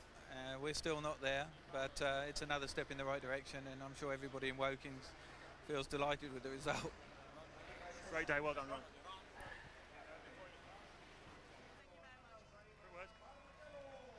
Well, Ross, I guess you didn't pack your rabbit's foot this morning, because just about everything that could have gone wrong for you did go wrong today. It wasn't our best race, it's true. Nigel got run over in the first round of stops. Luckily he's okay, but we had to use our reserve refueler, who struggled on Michael's last stop, and then we picked up a puncture.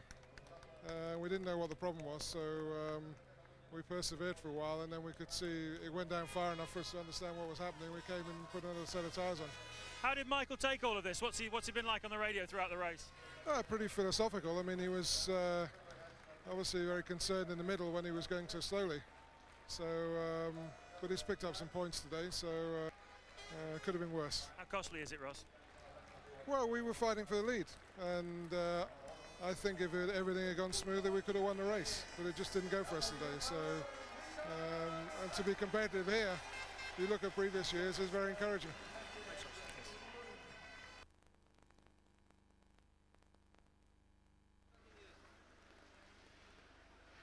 Michael, great news obviously is that Nigel's okay, but a terrible day for you really. You must be quite upset. No, upset is the wrong word, but a little bit disappointed. It was what's the problem exactly in the middle of the race? I heard that you had some problem with one of the tyres, is that right? I had a puncture. Yeah. You always seem fairly philosophical about it. How do you mean philosophical? Well, you've lost points today, but it's I mean, that was expected. One day it would come for us, would come to us, and today it was the day, unfortunately. But still 2 points and a long season to go.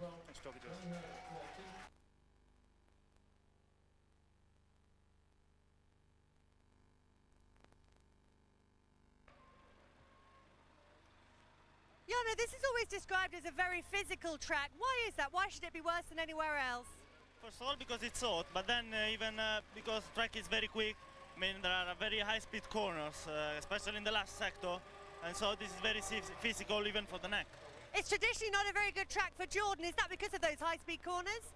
Well, it's a very aerodynamic track, and you need a compromise between aerodynamic and engine and mechanical side of the car. But it seems that Jordan has never worked very well. But we are not even far away from the pole. Well, I hope you're proven wrong today. Yeah, I will. I hope so.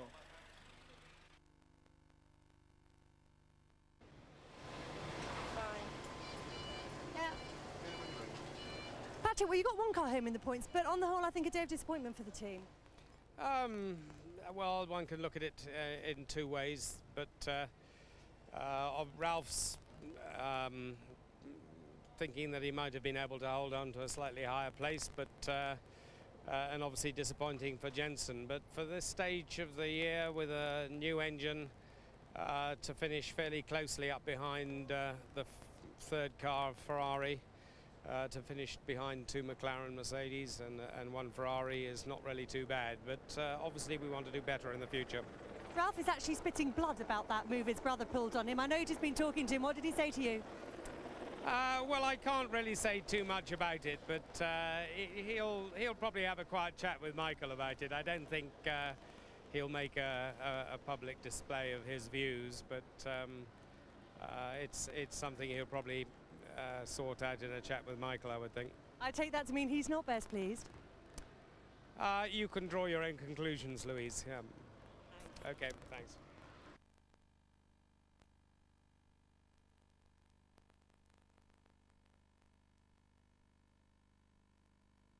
I'll start.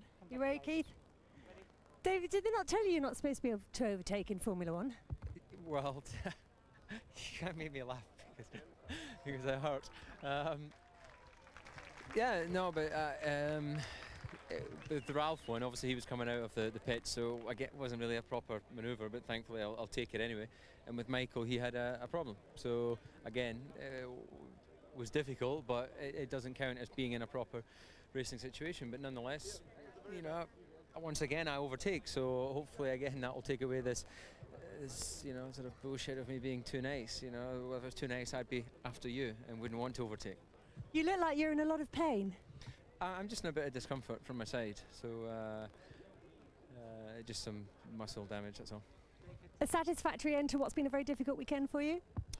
Yeah, under the circumstances, I think second place, 6 points, and you know, more importantly for the team to get 16 points, I think is a good result, good weekend, and just want to put this behind us now and get some rest, and then look towards Nürburgring. You look towards Nürburgring, physically that should be an easier track to drive on. Yeah, no, I don't think I had any problems physically here, other than some bruising. I don't think you know, my physical condition, I've worked on it hard, so I felt well prepared despite what happened in the week. So I've got no concerns at all for the remaining races. Brazil is Brazil. Start could be a bit better.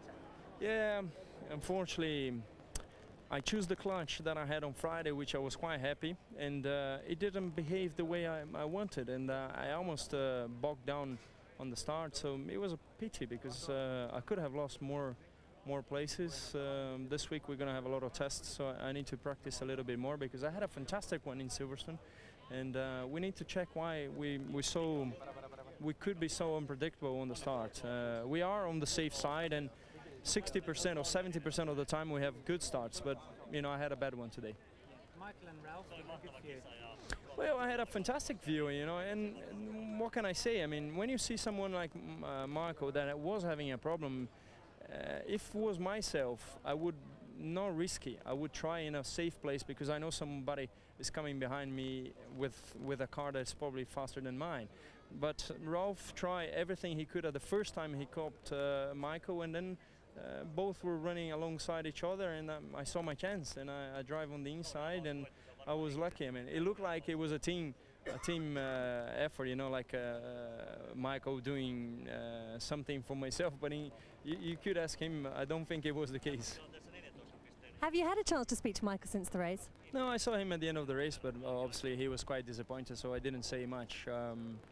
You know, I feel like I had a better car than third position today. I feel like, but I never run by myself. I choose a good setup, but I was stuck behind people. Basically, I had the 10 laps at the end to go, but then the pace was gone already. I couldn't achieve more than third, so I just slowed down a bit.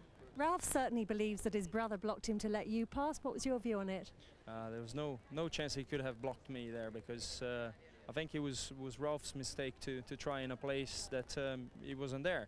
I mean, for sure he was running alongside, but if it was me, I would wait for another chance just to view, because if you cannot get overtake, you stay there and try another chance. He tried everything into that corner, and then he lost, and I was there so close, and I got the best out of it. But do you think Michael helped you out there? In a way, eventually he did, but he wasn't told for, and I don't think he wanted to. He didn't make it. He tried to avoid Ralph overtaking on the outside, so both run wide, and I had the perfect momentum. I saw his rev limiter, because he was so close to him that I could actually see his steering wheel. But it was a good chance, and I had to drive. I mean, on these days with the cars like we have, it's so difficult to overtake. So it was my chance, and it was the only chance I had in the race, and I feel good. I wanted to do it, and I did. You know, it's a 10th time. Shaved today. I haven't shaved today. I'm sorry. What happened? I was late this morning.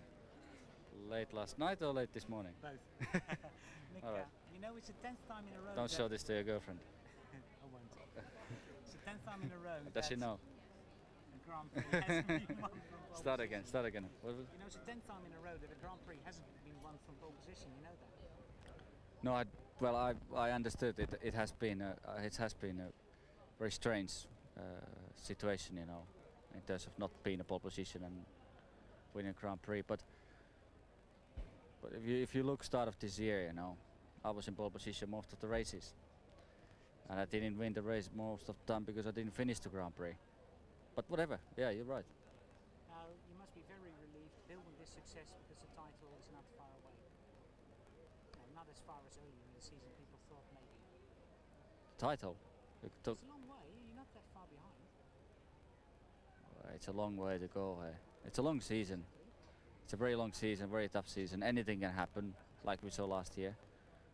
And we just have to stay calm and work maximum and learn all the time, and work constructively and to fix our problems. We still have a lot of things what we need to understand. What we don't, well, we do understand most of them, but we just have to push to get ourselves to be 100%. We are not yet. I'll shave next for you. Thanks. That's your first time.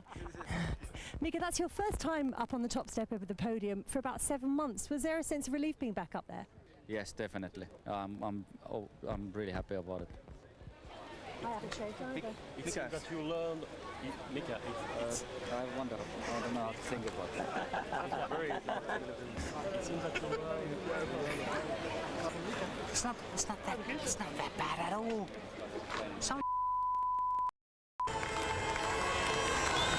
So close and yet so far? Yeah, it was a bit, but no, I'm pleased with the result anyway. Coming from 10th, or really 11th yesterday, getting up to 6th, and it wasn't like everyone else fell off as well, so it was good. Really enjoyed it, and the car worked very well. Yeah. How difficult is the next step going to be, Jensen? Because Ralph is sort of just a little bit ahead in races. He's much more experienced, but it's a step you've got to make. Oh, definitely. I think I made a good start then. It could have been even better, but I got a bit boxed in by one of the Jordans. I've had 5 races in Formula 1 and 2 years in car racing, so I think it's going to come in the next few races, hopefully, and we'll see. Still enjoying it? Oh, definitely.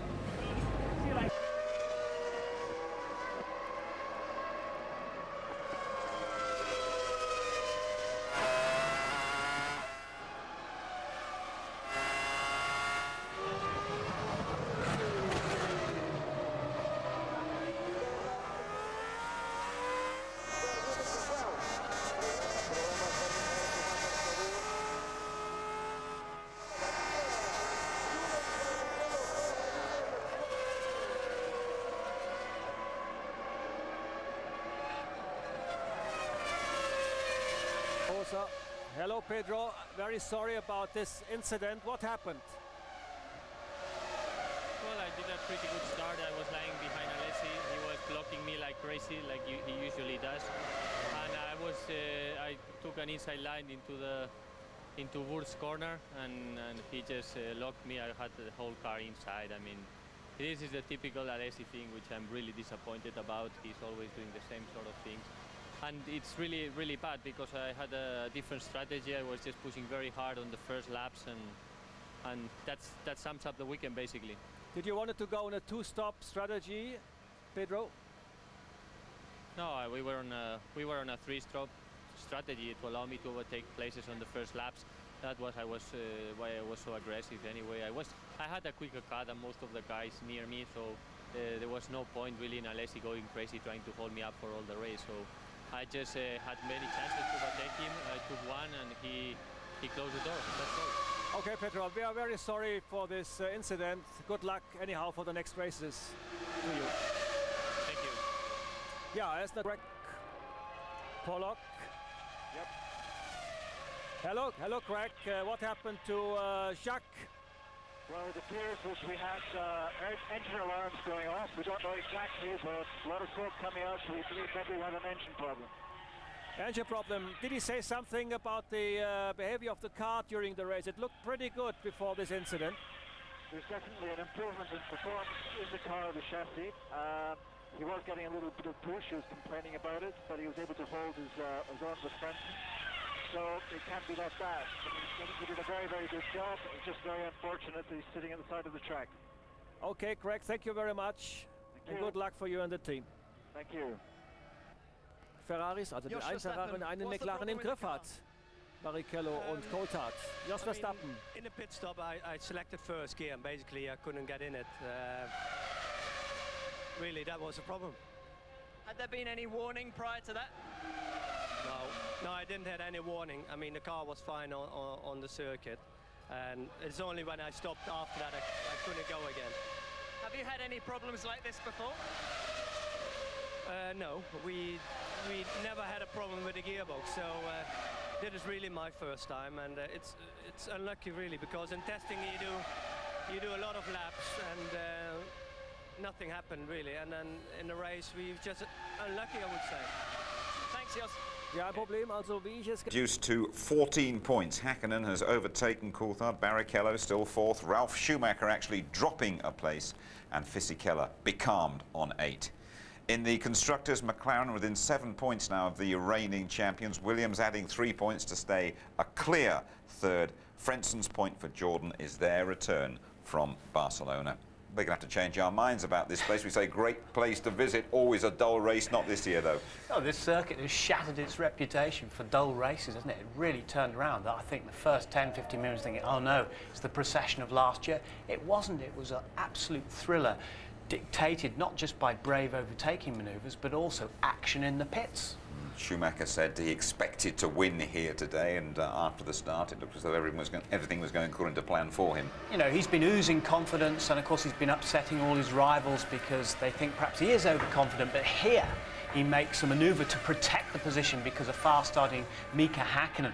But the man of the match, the star of the show, was Ralf Schumacher, just barreling down the inside. You saw him then just tucking in behind his brother. It was really nearly like 97 all over again when he took his brother out at the beginning of the European race in 97 at Nürburgring. Button making a great start there, scything his way through and getting through to 9th place. There goes Ralf. Look at him going past Rubens Barrichello, and he jumps David Coulthard. But now he's honing in on his brother in the Ferrari. Look, going right down that white line on the inside, seeing if he can have a go on the inside there, and not quite touching his brother. So dramatic start. Not for the first time, we have to say. It all went wrong for Ferrari and Michael Schumacher in his pit stops. Yeah, well, he seemed, you know, we weren't sure if he was coming in a little bit late, and he was a little bit agitated. Now, we've got to watch the lollipop man here controlling the front. Nigel Stepney's on the big fuel hose, and Nigel Stepney gets a whack by the right rear there as he's going away, and it was the fault of the man controlling. There's Nigel Stepney being carried away, the English chief mechanic for Ferrari.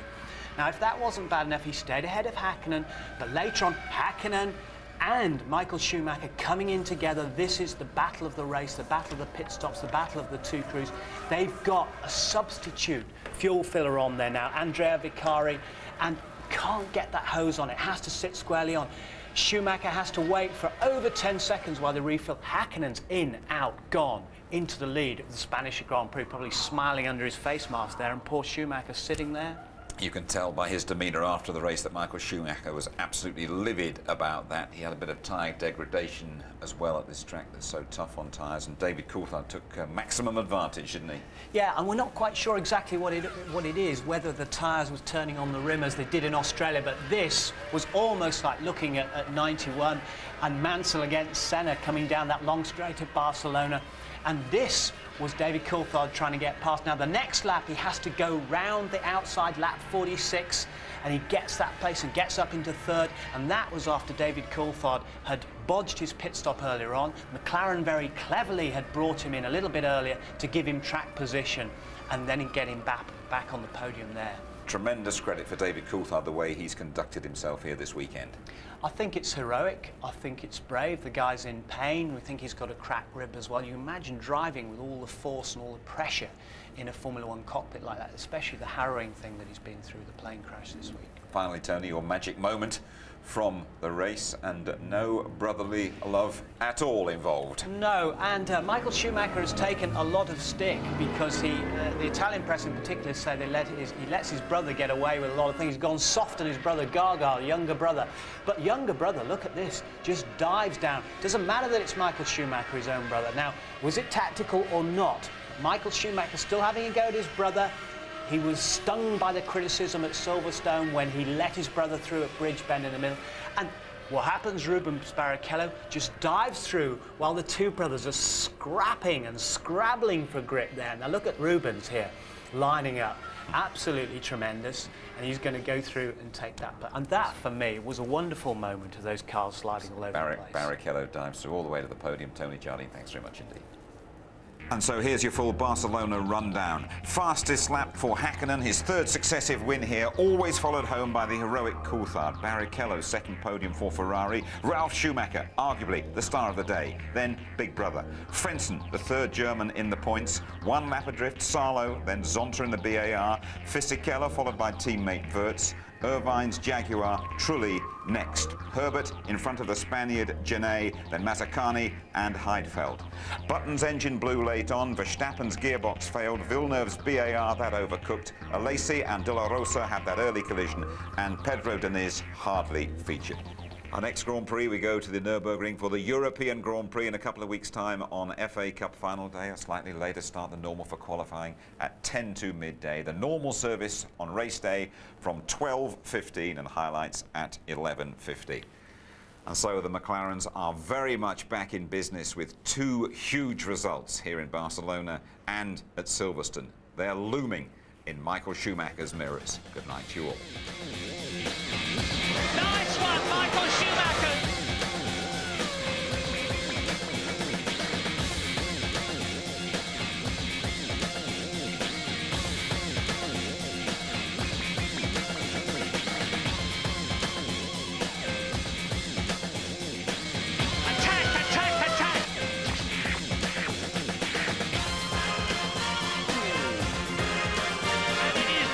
For Häkkinen.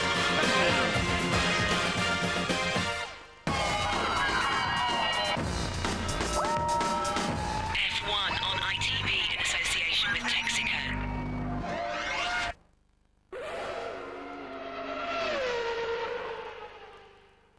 If you would like to know more about Formula One, the website address sponsored by livesport365.com is www.itv-f1.com.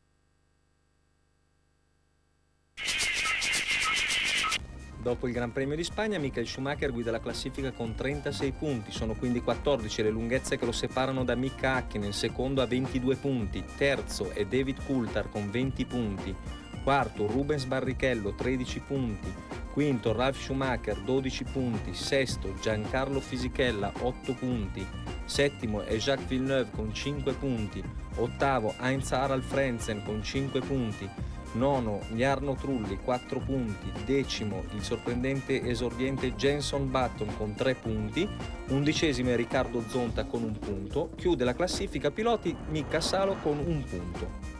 Con la doppietta ottenuta a Jerez, la McLaren si porta a 7 punti dalla Ferrari, che guida la classifica costruttori con 49 punti. Segue appunto la McLaren con 42, terza è la Williams BMW con 15 punti, quarta la Jordan Honda 9 punti, quinta la Benetton 8 punti, sesta la Bar Honda 6 punti, chiude la Sauber con 1 punto.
Tutti i team inglesi in Spagna.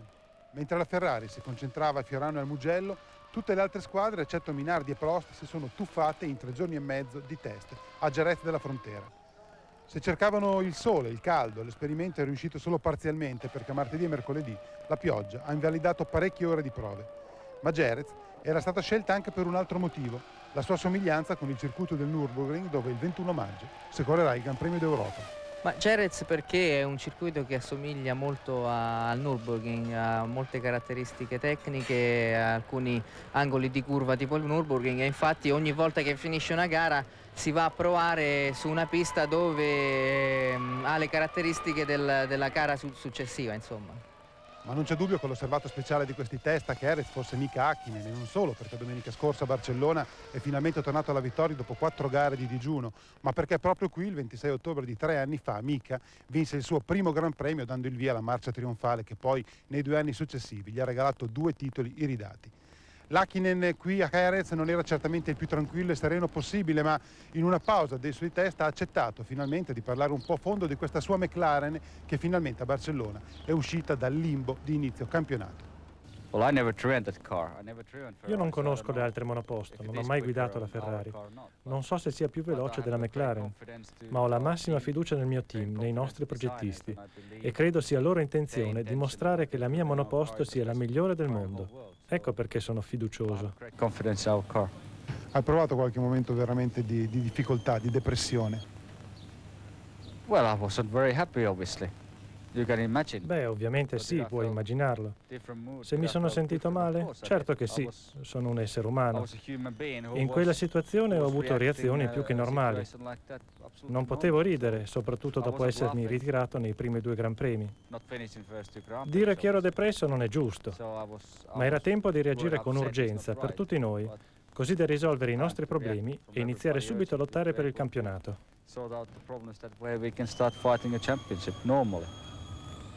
Qui in Spagna erano anche attesi i primi prototipi dei pneumatici ogni tempo della Bridgestone, adatti cioè a correre sia sull'asciutto sia sul bagnato, come pare sia volontà tecnica della FIA per il futuro della Formula 1. Ma di queste gomme rivoluzionarie non si è vista traccia e pare anzi che i primi test, se ci saranno, avverranno solo fra parecchi mesi. La Bridgestone si è quindi concentrata su pneumatici a mescola tenera e super tenera che si vedranno in pista già il prossimo weekend di gara al Nürburgring. Dopodiché nuovi test, ancora Spagna. Le caratteristiche tecniche del nuovo circuito di Valencia infatti saranno ideali per permettere a molte squadre di preparare al meglio il Gran Premio di Monte Carlo del 4 giugno.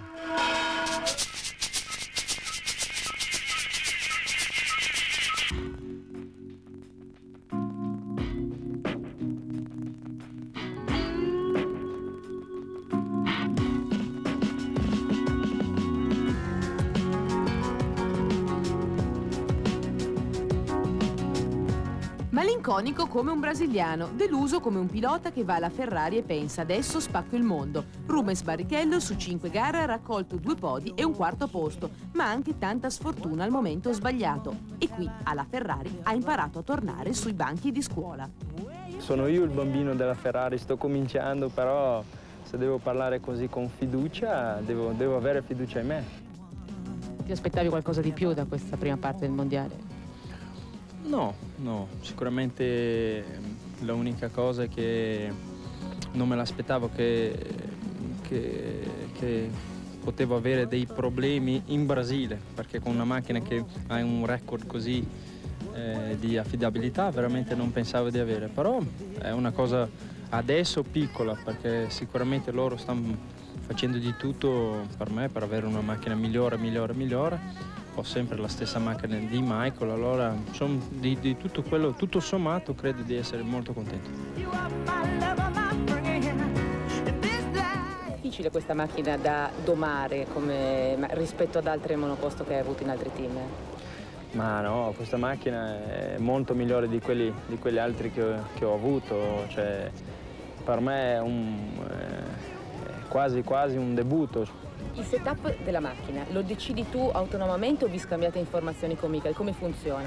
Funziona molto apertamente, cioè noi abbiamo un meeting dove parliamo della macchina subito dopo che abbiamo provato e quello è aperto, lui senti quello che dico, io sento quello che dice lui, allora le modifiche al mattino è sempre la stessa cosa, cioè niente è fatto di nascosto.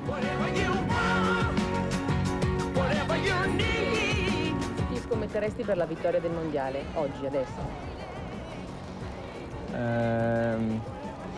Ancora non lo so, cioè, all'inizio dell'anno ho messo un po' di soldi su di me, anche perché pagavano 14 per 1 e adesso pagano 8 per 1, allora se c'è la condizione devo scommettere sempre su di me, però le condizioni dicono ancora che la battaglia sarà su Mika Häkkinen e Michael Schumacher e spero che sarò lì, chissà.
Da Padova al Sogno, non stop o quasi. Per Giorgio Pantano il paradiso della Formula 1 si è aperto mercoledì scorso in un giorno caldo e pieno di sole, nell'estate anticipata di Jerez della Frontera. Sul circuito andaluso lo aspettava una Benetton, messagli a disposizione anche in seguito ai clamorosi risultati conseguiti da Pantano quest'anno in Germania, dove pur essendo al debutto sta dominando la Formula 3. E il debutto in Formula 1 è stato di grande livello. Subito a 4 secondi dai tempi di Fisichella con l'altra Benetton, Pantano si è migliorato il giorno successivo, fino a scendere a 2 secondi e mezzo dal miglior tempo in assoluto, non senza un'uscita di strada, con anche una piccola collisione. Io quando sono salito, che ho cominciato a sentire un po' la macchina, devo dire che la paura mi è venuta. Sono sincero perché mi è venuta. Comunque è stata un'emozione grandissima. Penso che sia inspiegabile cosa puoi provare in quei momenti, in quei giri, quei primi giri che io ho fatto. È impossibile immaginare l'emozione che avevo dentro di me. Qual è il maggiore problema che arriva a un pilota debuttante su un monoposto di Formula 1 di questo livello? Il cambio, la frizione e il pedale del freno che devi frenare col sinistro. Queste sono state le cose più fondamentali per me da capire come funzionano, come non funzionano, e anche la frenata stessa, perché c'è una frenata incredibile da quanto frena. Io frenavo molto prima all'inizio, adesso sto cominciando a proseguire a frenare sempre più vicino all'entrata della curva. Certamente tra prima e seconda andare alla terza, prima e seconda devi stare attento, devi dosare al massimo l'acceleratore perché la macchina è bruschissima, proprio ti tira fuori tutti i cavalli che ha ed è un attimo a girarsi, come naturalmente ho fatto io che mi sono girato, ho accelerato col filino di più, la macchina boom, è scattata. In terza già cominci ad accelerare, non aver problemi di trazione, diciamo. Però seconda incredibile. 21 anni compiuti a febbraio, una lunga storia di successi nel karting a livello internazionale, Giorgio Pantano ha un protettore di classe. È Peter Collins, ex responsabile di Benetton e Lotus in Formula 1 e oggi eminenza grigia di una società inglese che ha come obiettivo la valorizzazione di giovani talenti senza adeguati sponsor. E Collins, che di piloti se ne intende, su Giorgio ha le idee chiare. Ha lo spirito combattivo di Mansell o Senna, ha la velocità di Mansell, di Senna, di Schumacher e ha una voglia di vincere da non credere. È un ragazzo speciale, molto speciale. He has desire like you can't believe, so just very, very special.